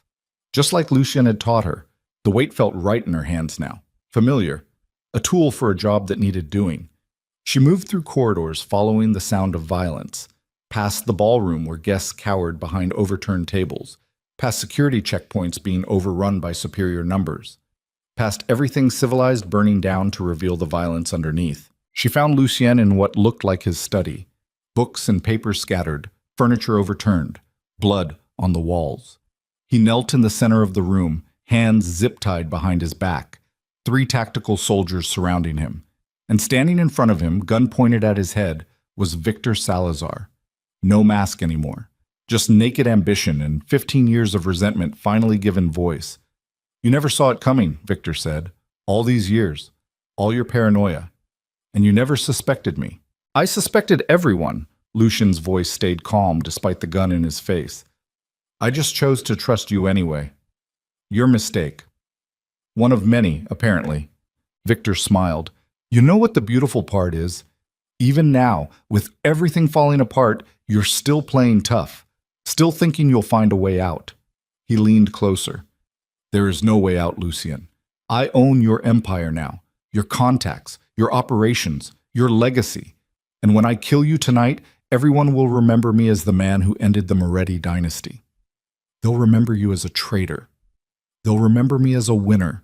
History doesn't care about loyalty, only results." Emily stood in the doorway watching this, gun in her hand, choice before her. She could shoot, try to take out Victor before his men killed her, probably fail, definitely die. But maybe give Lucien a chance, or she could walk away. Let Victor finish this, survive. Her finger tightened on the trigger. Victor noticed the movement, turned, saw her standing there. His expression shifted from triumph to shock to something worse. Recognition. Emily Vale. He said it like a curse. The girl who started all this with one wrong text message. I wondered if you'd survive the shipping yard. His gun shifted from Lucien to her. Come in. Join us. You're part of the finale after all. Emily stepped into the study, kept her gun raised, kept her voice steady. Let him go, Victor laughed. Or what? You'll shoot me? Please. You're a marketing coordinator who got caught in the crossfire. You've probably never fired a gun outside a range. I fired one tonight, and that shipping yard you mentioned felt easier than I expected. Something flickered across Victor's face. Uncertainty, maybe. The realization that prey might have teeth after all. Put the gun down, Emily. Last chance. Same to you. They stood there, Victor pointing at her, Emily pointing at him. Lucien kneeling between them, bleeding from cuts she couldn't see well in the dim light. The tactical soldiers with their rifles aimed at everyone and no one. Mexican standoff in a study full of books, while the house burned around them.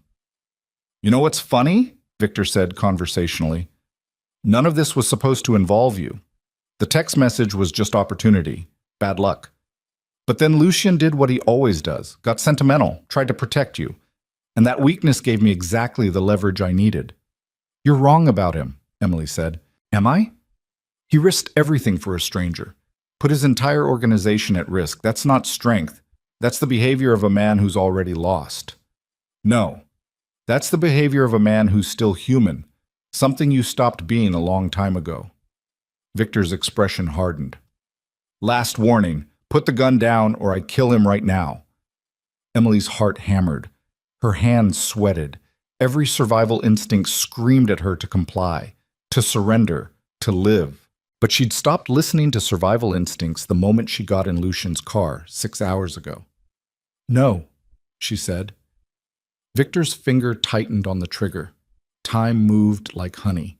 Emily saw it happening, saw the micro-movements that meant death, saw Victor's decision in his eyes. She pulled her trigger first. The Glock kicked in her hands, the sound deafening in the enclosed space. The bullet took Victor high in the shoulder, spun him, bought seconds. Lucien moved. Even zip-tied, he moved like violence incarnate. Swept Victor's legs. Both men went down. The gun skittered across hardwood. The tactical soldiers raised their rifles. Emily shot again. Missed. Shot again. Hit one in the leg. He went down screaming. The other two opened fire. Emily dove behind a desk as bullets chewed through wood and leather and everything she'd been standing behind. Splinters exploded. Books disintegrated. The world became noise and destruction. She counted shots. They'd fired maybe 20 rounds. Had to reload eventually. Had to give her an opening. The shooting stopped. Emily risked a look over the desk. One soldier down, the one she'd hit. The other changing magazines. Victor and Lucien struggling on the floor. Victor had gotten on top. Hands around Lucien's throat, squeezing. Emily ran. Didn't think. Didn't aim. Just closed distance and pressed her gun against the remaining soldier's head and pulled the trigger. His skull came apart. She stumbled back. Bile rising. The reality of what she'd just done trying to tear through the adrenaline. No time for that. She ran to where Lucien and Victor fought. Kicked Victor in the ribs hard enough to break something. He rolled off, gasping, bleeding from the shoulder wound.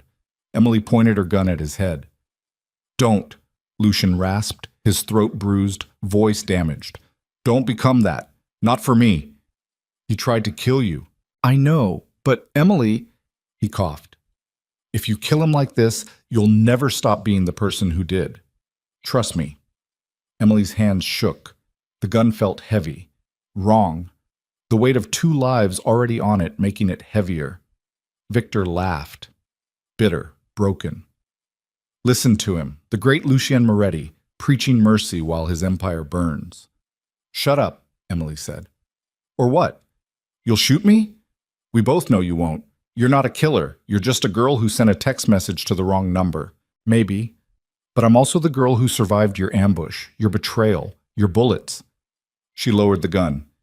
And I'm the girl who's going to watch you live long enough to face every consequence of tonight. Sirens wailed in the distance. Real ones this time. Police, fire department, the authorities finally arriving to a war zone disguised as a charity gala. Lucien got to his feet, moved to the desk, found something sharp, cut his zip ties, then walked to where Victor lay bleeding. 15 years, Lucian said quietly. We built this together, and you threw it away for what? Ambition? Jealousy? For respect. Victor's voice came out wet, damaged. You never respected me. Always the boss. Always the one making decisions. I was just the advisor, the second, never the first. You were my brother. I was your employee. There's a difference. Lucien looked at him for a long moment. Something passed between them. History, regret, the death of whatever they'd been. Then he turned away. Carlo, he said into the comm unit he'd somehow kept. Status. Static. Then Carlo's voice, weak. North wing secure, multiple casualties. Mateo's dead. Took a round in the throat. Most of Victor's people are down or running. And you? Been better, been worse. A pause. You alive? Somehow. Emily? She's here. She's fine. Course she is. Girl's got bigger balls than both of us. Carlo coughed. We need extraction. Place is swarming with cops. Lucian looked at Emily, at the gun in her hands, at the bodies on the floor, at what she'd become in 6 hours. Can you walk? He asked. Can you? Good enough. They left Victor bleeding in the study, left the bodies, left the burning empire and tactical teams and everything that had seemed important 6 hours ago. In the hallway, Lucien stopped, turned to Emily, pulled her close. Not romantic, just human. Two people who'd survived something impossible, holding on to each other while the world ended around them. Thank you, he whispered into her hair, for not listening, for being insane enough to come back, for... Don't, Emily said. Don't make it more than it was. I just didn't want you to die alone. That's more than most people would do. They found Carlo in the north wing, bleeding from 3 different places, but still standing, still holding his gun, still keeping threats at bay. Took your time, he said. Had complications, Lucien replied. Emily? Still kicking. Then let's get out of here before someone remembers we're wanted for questioning. They escaped through tunnels Emily hadn't known existed, underground passages that led from the estate to a building 3 blocks away. By the time police stormed the main house, they were gone. Ghosts in expensive clothes carrying the weight of tonight on shoulders that would never sit quite right again. They drove through the night, leaving the city, leaving the state, leaving everything behind in a trail of blood and broken promises. Emily sat in the back seat holding a gun she'd killed 2 people with and trying to remember who she'd been 24 hours ago when the biggest problem in her life had been a cheating boyfriend. That girl was dead. This girl had survived a war. And as the miles disappeared beneath them and dawn threatened the horizon, Emily Vale realized with terrible clarity that she'd finally answered the question Lucien had asked in that small cottage. Was she sure she wanted this? Yes, she was sure. Because for the first time in her life, Emily Vale had stopped being a victim and become something else entirely. Something dangerous. Something free. Something that could look at Lucien Moretti across the space between them and see not a monster or a savior, but just another survivor trying to make sense of the aftermath. The SUV drove on while behind them the city burned and ahead of them waited whatever came after. You killed your way out of someone else's betrayal and lived to face the consequences. They drove until the sun came up over Pennsylvania farmland and the city became a memory bleeding into the rearview mirror. Carlo pulled off at a rest stop that smelled like diesel and burnt coffee. His shirt was soaked through with blood. 3 bullet wounds. Maybe more. He'd stopped counting after the second. Need a hospital, Lucien said. Need to disappear first. Carlo's voice had gone thin, reedy. Hospital means questions. Questions mean police. Police means... I know what it means. Lucien helped him out of the SUV. But you're not dying in a rest stop parking lot because you're too stubborn to get help. Might not be my choice. Emily watched them from the back seat. Watched 2 men who'd survived a war trying to figure out how to survive the aftermath. She felt disconnected, like her body was moving through the world, but her mind was still back in that study pulling the trigger and watching a man's skull come apart. She'd killed 2 people tonight. That should have destroyed her, should have broken something fundamental, but all she felt was numbness wrapped around a core of something harder, something that refused to crack, no matter how much weight got piled on top. Emily. Lucian was looking at her through the open door. You with us? Yeah, I'm here. We need to move, get Carlo medical attention, find somewhere safe to regroup. Where's safe anymore? Good question. He pulled out a phone. Different from the one he'd been using. Burner, maybe. I'm calling in a favor. Old friend. Owes me enough that he won't ask questions. What kind of friend? The kind who used to patch up soldiers in Afghanistan before the government declared him surplus. Lucian dialed. Waited. Marcus. Yeah, it's me. I need a house call. He listened. 3 people, 1 critical, 2 ambulatory. Location. He rattled off coordinates. 1 hour. Bring everything. He ended the call. He'll meet us at a motel 20 miles west. Off the grid. Cash only. No cameras. They drove. Carlo's breathing got worse. Shallow. Wet. The kind of breathing that said lungs were filling with things lungs shouldn't contain. Stay with me, Lucian kept saying. 20 minutes. You can make 20 minutes. Been making 20 minutes my whole life. Carlo tried to laugh. Coughed blood instead. This time might be different, though. Shut up. You're not dying. Boss, if I do... You're not. If I do, Carlo continued like Lucian hadn't spoken, you take care of the girl. She saved your life tonight. That's worth something. It's worth everything. Emily listened to them from the back seat. Listened to men facing mortality with the same stubborn defiance they faced everything else. She wanted to tell Carlo he'd be fine. Wanted to offer comfort. But lies felt wrong after a night built on brutal honesty. So she stayed quiet and watched Pennsylvania roll past the windows and tried to remember what normal felt like before realizing she'd never know normal again. The motel was exactly what Lucian had described. Off a back road, faded paint, vacancy sign with half the letters dead. The kind of place where people went to disappear and nobody asked why. Lucian paid cash for 2 rooms, helped Carlo into 1. Emily followed carrying bags she didn't remember packing. Inside smelled like old cigarettes and industrial cleaner. 2 beds, 1 bathroom. Curtains that looked like they'd been there since the 70s. Carlo collapsed on the nearest bed. His shirt was more red than white now. His face gray, lips blue, going into shock. Where's your friend? Emily asked. 5 minutes out. He might not have 5 minutes. Lucian was already moving. Grabbed towels from the bathroom, pressed them against Carlo's worst wounds. Applied pressure that made Carlo scream through clenched teeth. Stay with me, Lucian said again. Mantra, prayer, demand. Marcus will be here. He'll fix this. You just have to hold on. Held on this long, getting tired though. Too bad. You don't get to quit. Emily knelt beside the bed. Took Carlo's hand. It felt cold, clammy.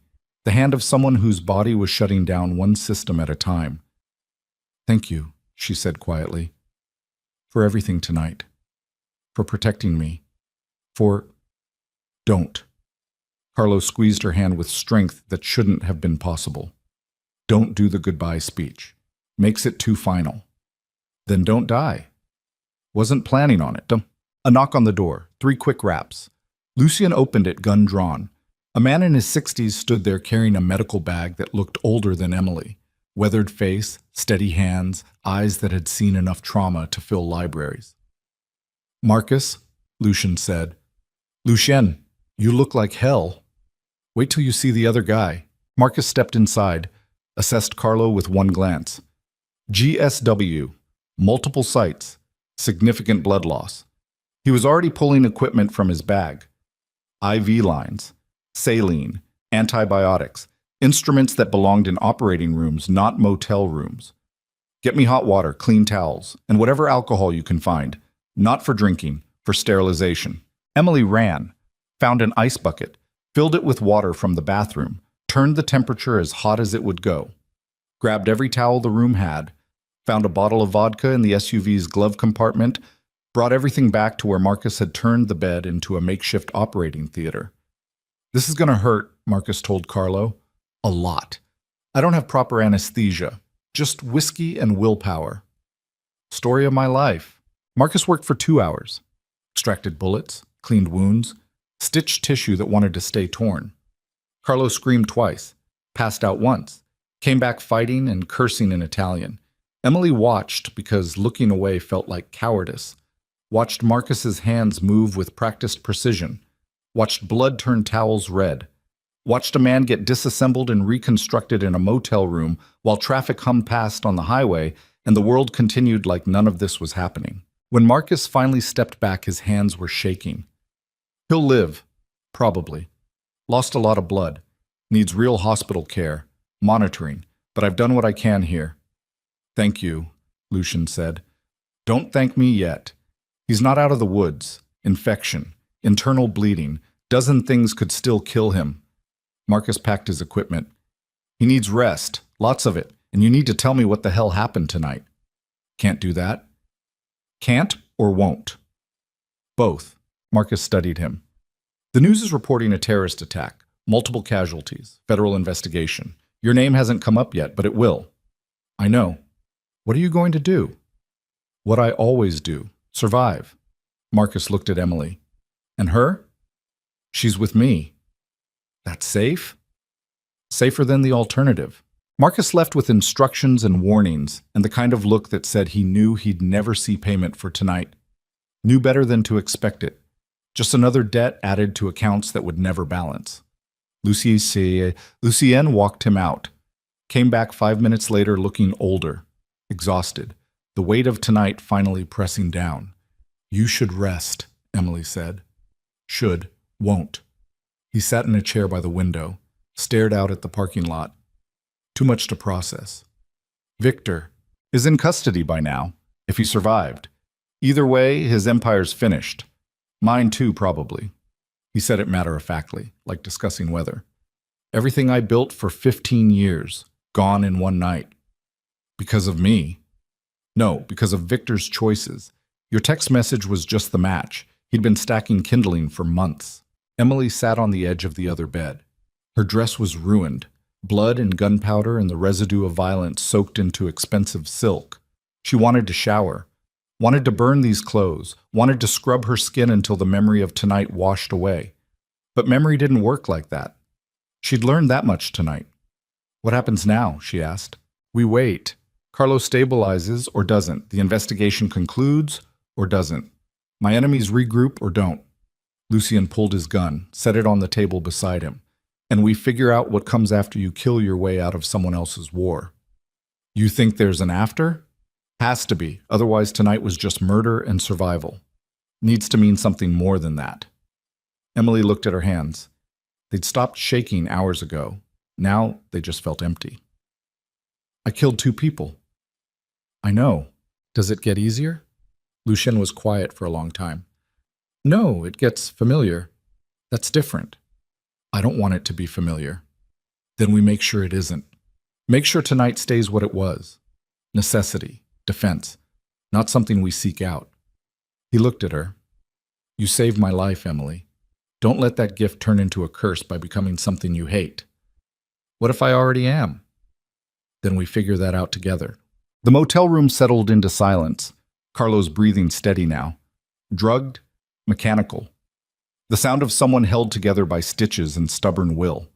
Emily lay down fully clothed, stared at water-stained ceiling tiles, tried to sleep, couldn't.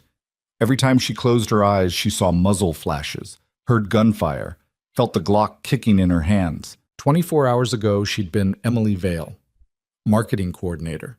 3-year relationship ending badly.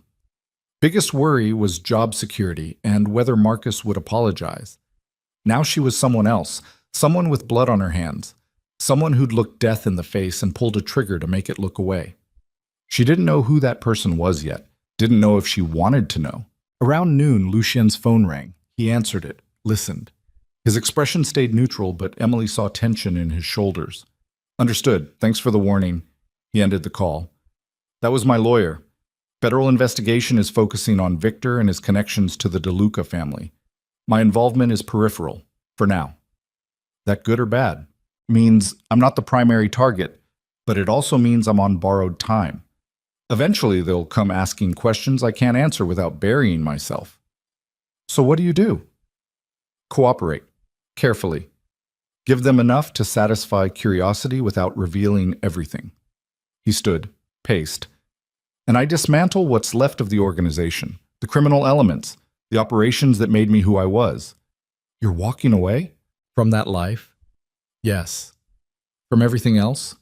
He stopped pacing, looked at her. That depends. On what? On whether you want to rebuild too, start over, become something different than what we were. Emily sat up. I don't understand. 24 hours ago, your life was normal. Boring, maybe. Safe, definitely. I took that from you. Not intentionally. But I did. And now you're sitting in a motel room with blood under your fingernails trying to figure out who you are. He sat on the edge of her bed, close, but not touching. I can give you money. New identity. Fresh start somewhere far from this. You'd be safe. Free. Away from me and everything I represent. Or you stay. Help me build something legitimate. Something that doesn't require guns and violence. Something that means tonight's deaths bought us a chance at being human again. Emily searched his face. Why would you want that? Because in the last 24 hours, you've shown me more courage and loyalty than people I've known for years.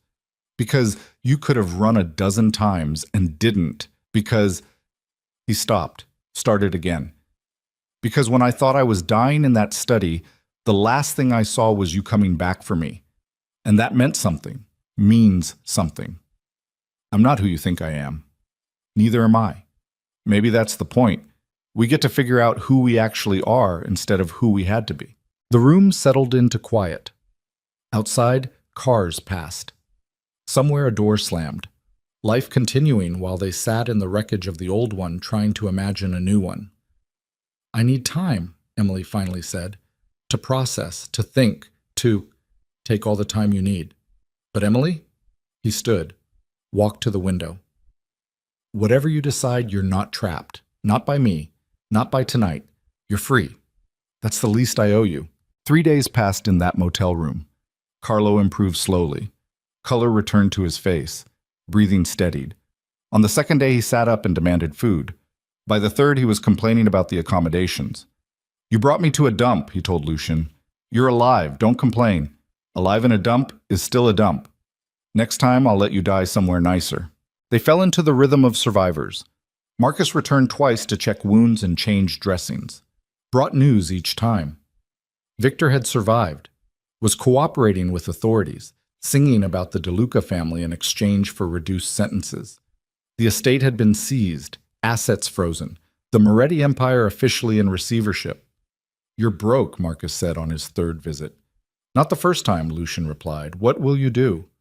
Figure it out. Always do. Emily spent those 3 days thinking, processing, walking the line between who she'd been and who she'd become. She called her sister once, told her she was taking time off, dealing with personal issues, needed space. Sarah wanted details. Emily gave her vague answers that satisfied curiosity without revealing truth. How do you explain killing 2 people to someone whose biggest problem was grad school deadlines? You don't.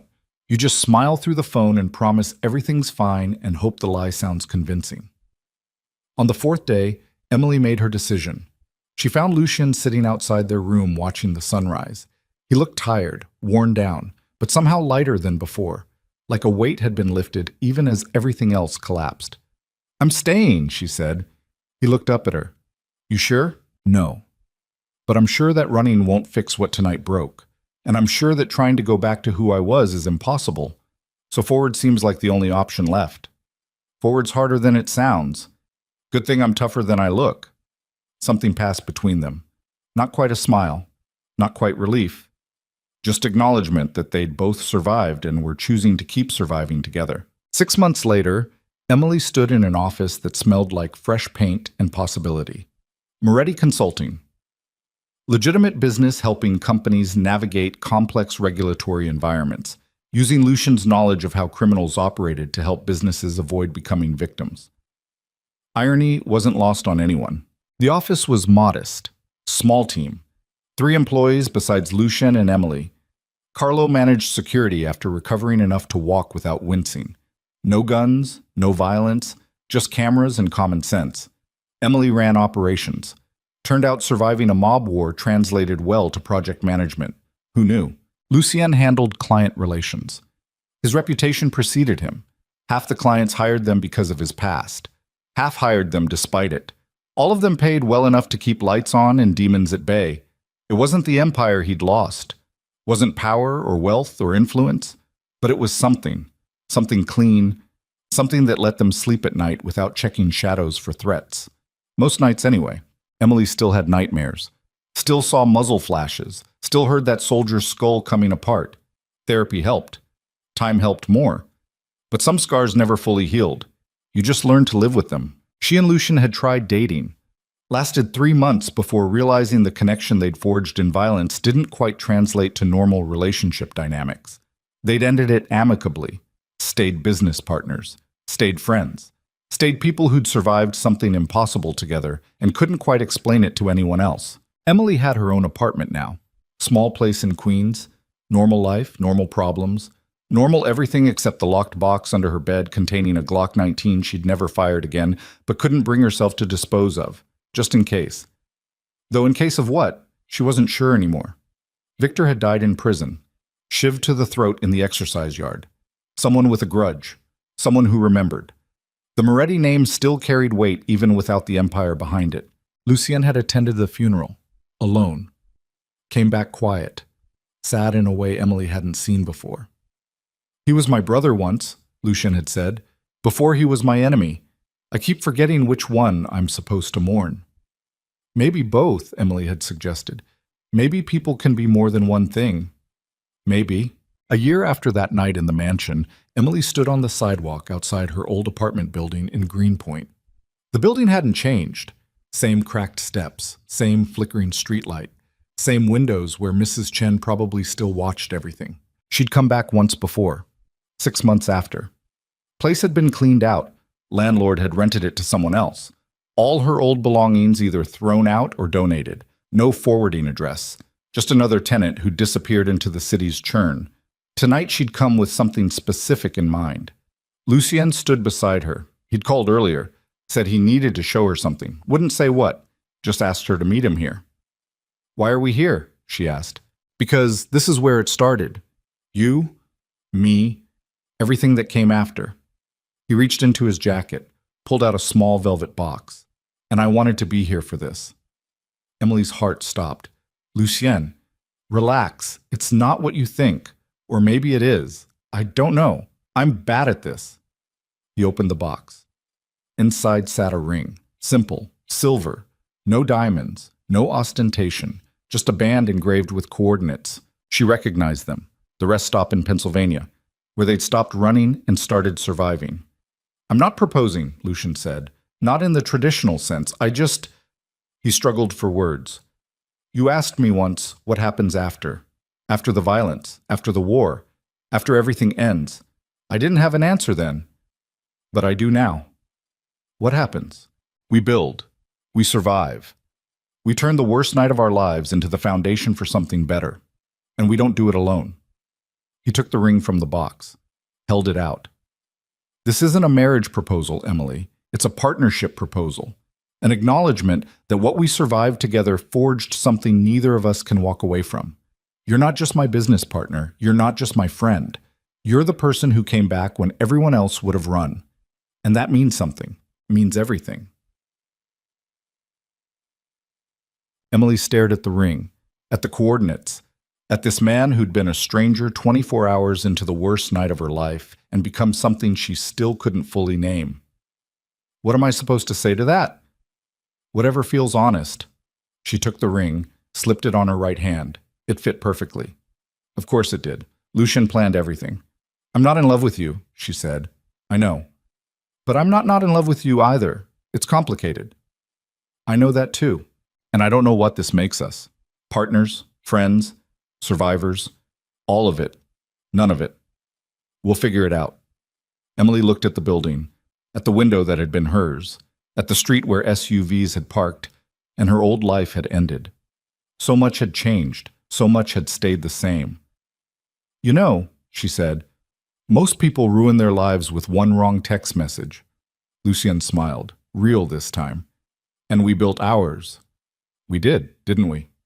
Still are. They stood there as the city hummed around them. Traffic, sirens, the soundtrack of millions of lives being lived in parallel. Emily thought about the woman she'd been, the woman crying in her apartment over a cheating boyfriend, the woman who'd sent an angry message to the wrong number. That woman was dead, had been dead since the moment she'd stepped into Lucian's car.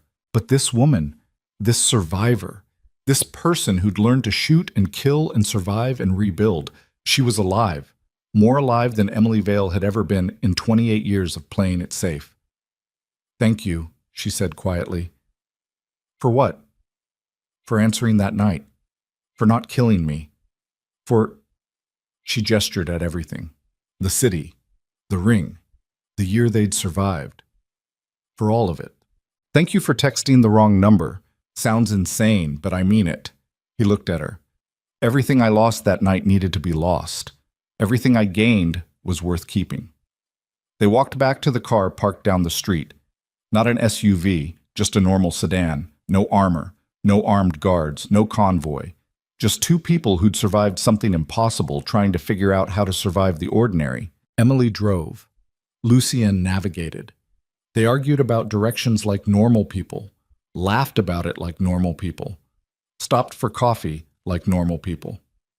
And for the first time since that night in the mansion, Emily felt something close to normal settle in her chest. Not peace, not quite, but the beginning of it, the possibility of it.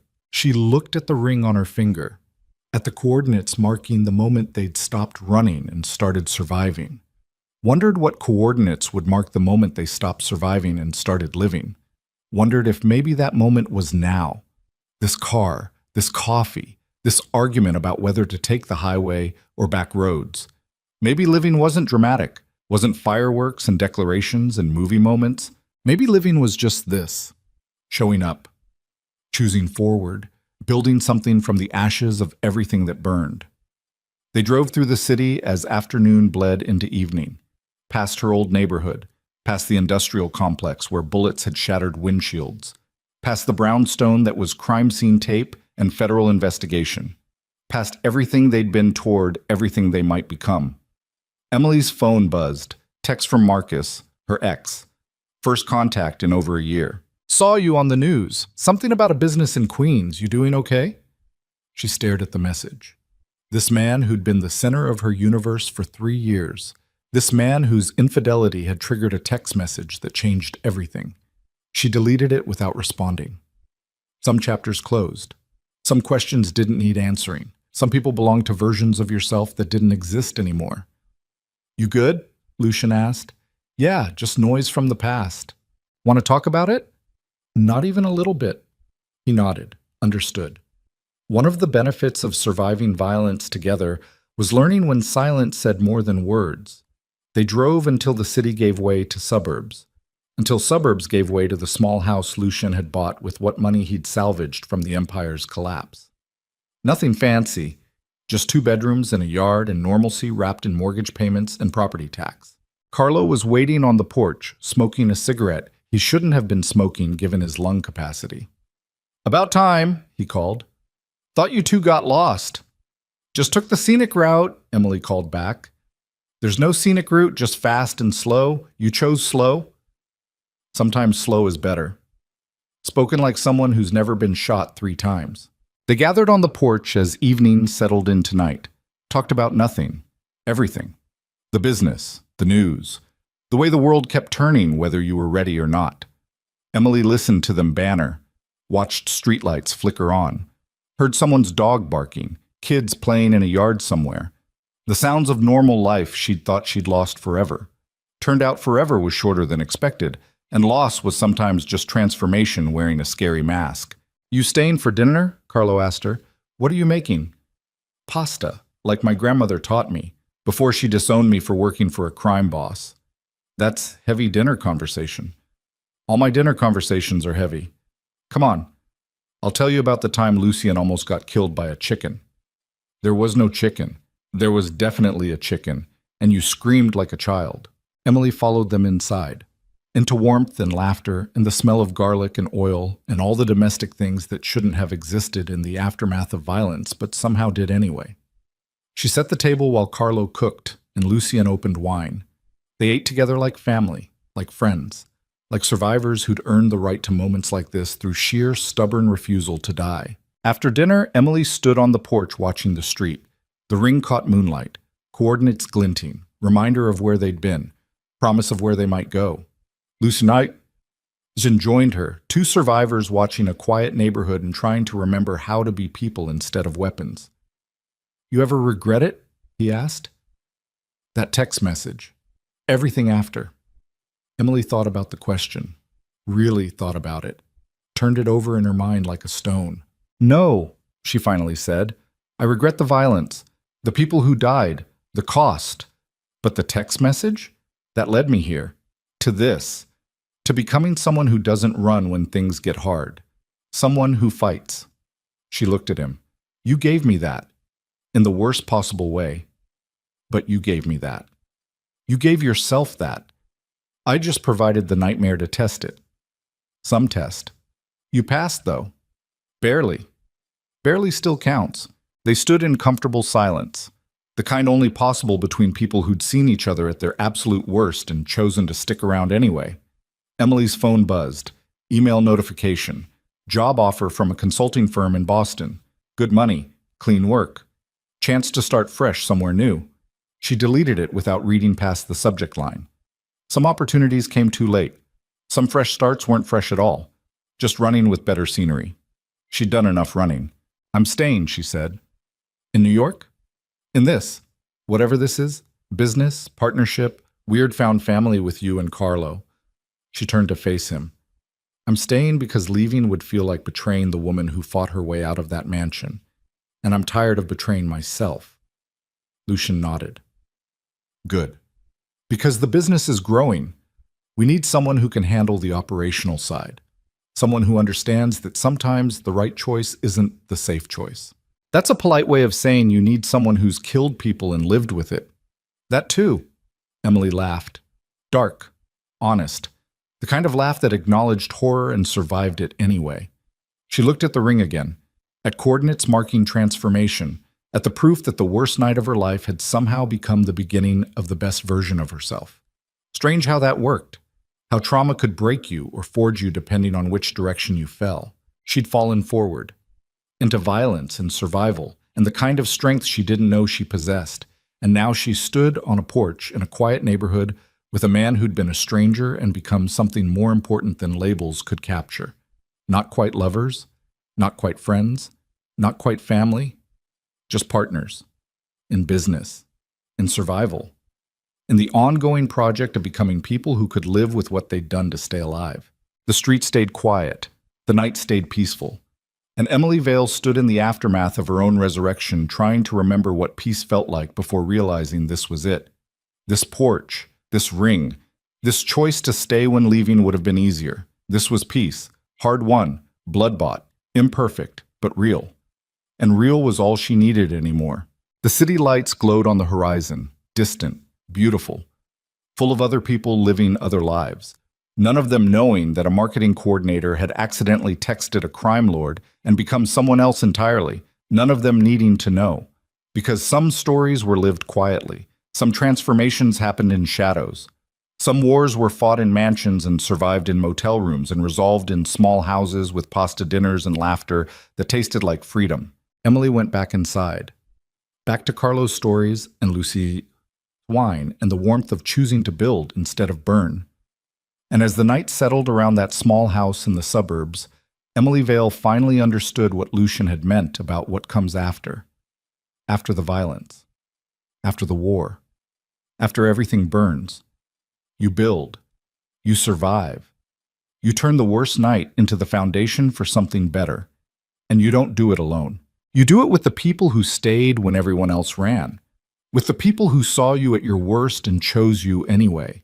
With the people who understand that strength isn't never breaking. It's breaking and choosing to rebuild anyway. Emily looked at the ring on her finger one more time. At coordinates marking the moment survival became choice. At proof that wrong numbers sometimes led to right places if you were brave enough to follow them. She smiled. Real. Honest. Free. And somewhere in the city she'd almost died in, life continued. Marcus moved on. Her old apartment housed new tenants. The brownstone became someone else's crime scene. But Emily Vale, the woman who'd sent one furious text message and survived everything that came after, she was finally home. Not in a place, in a choice, in the decision to stop running and start living. In the understanding that the most dangerous mistake of her life had become the one thing that finally led her somewhere worth being. She closed the door on the past and walked into the future carrying nothing but coordinates engraved in silver and the hard-won knowledge that sometimes the wrong number is exactly the right call. The end came quietly, the way most real endings do, not with explosions or drama or final confrontations, just with a woman standing in a house full of people who understood her, holding a ring that meant partnership and survival, choosing forward because backward had stopped existing the moment she'd pulled a trigger to save a life. And in that choice, in that moment, Emily Vale finally became who she was always supposed to be. Someone who survived, someone who fought, someone who built something from the ashes of everything that burned, someone free.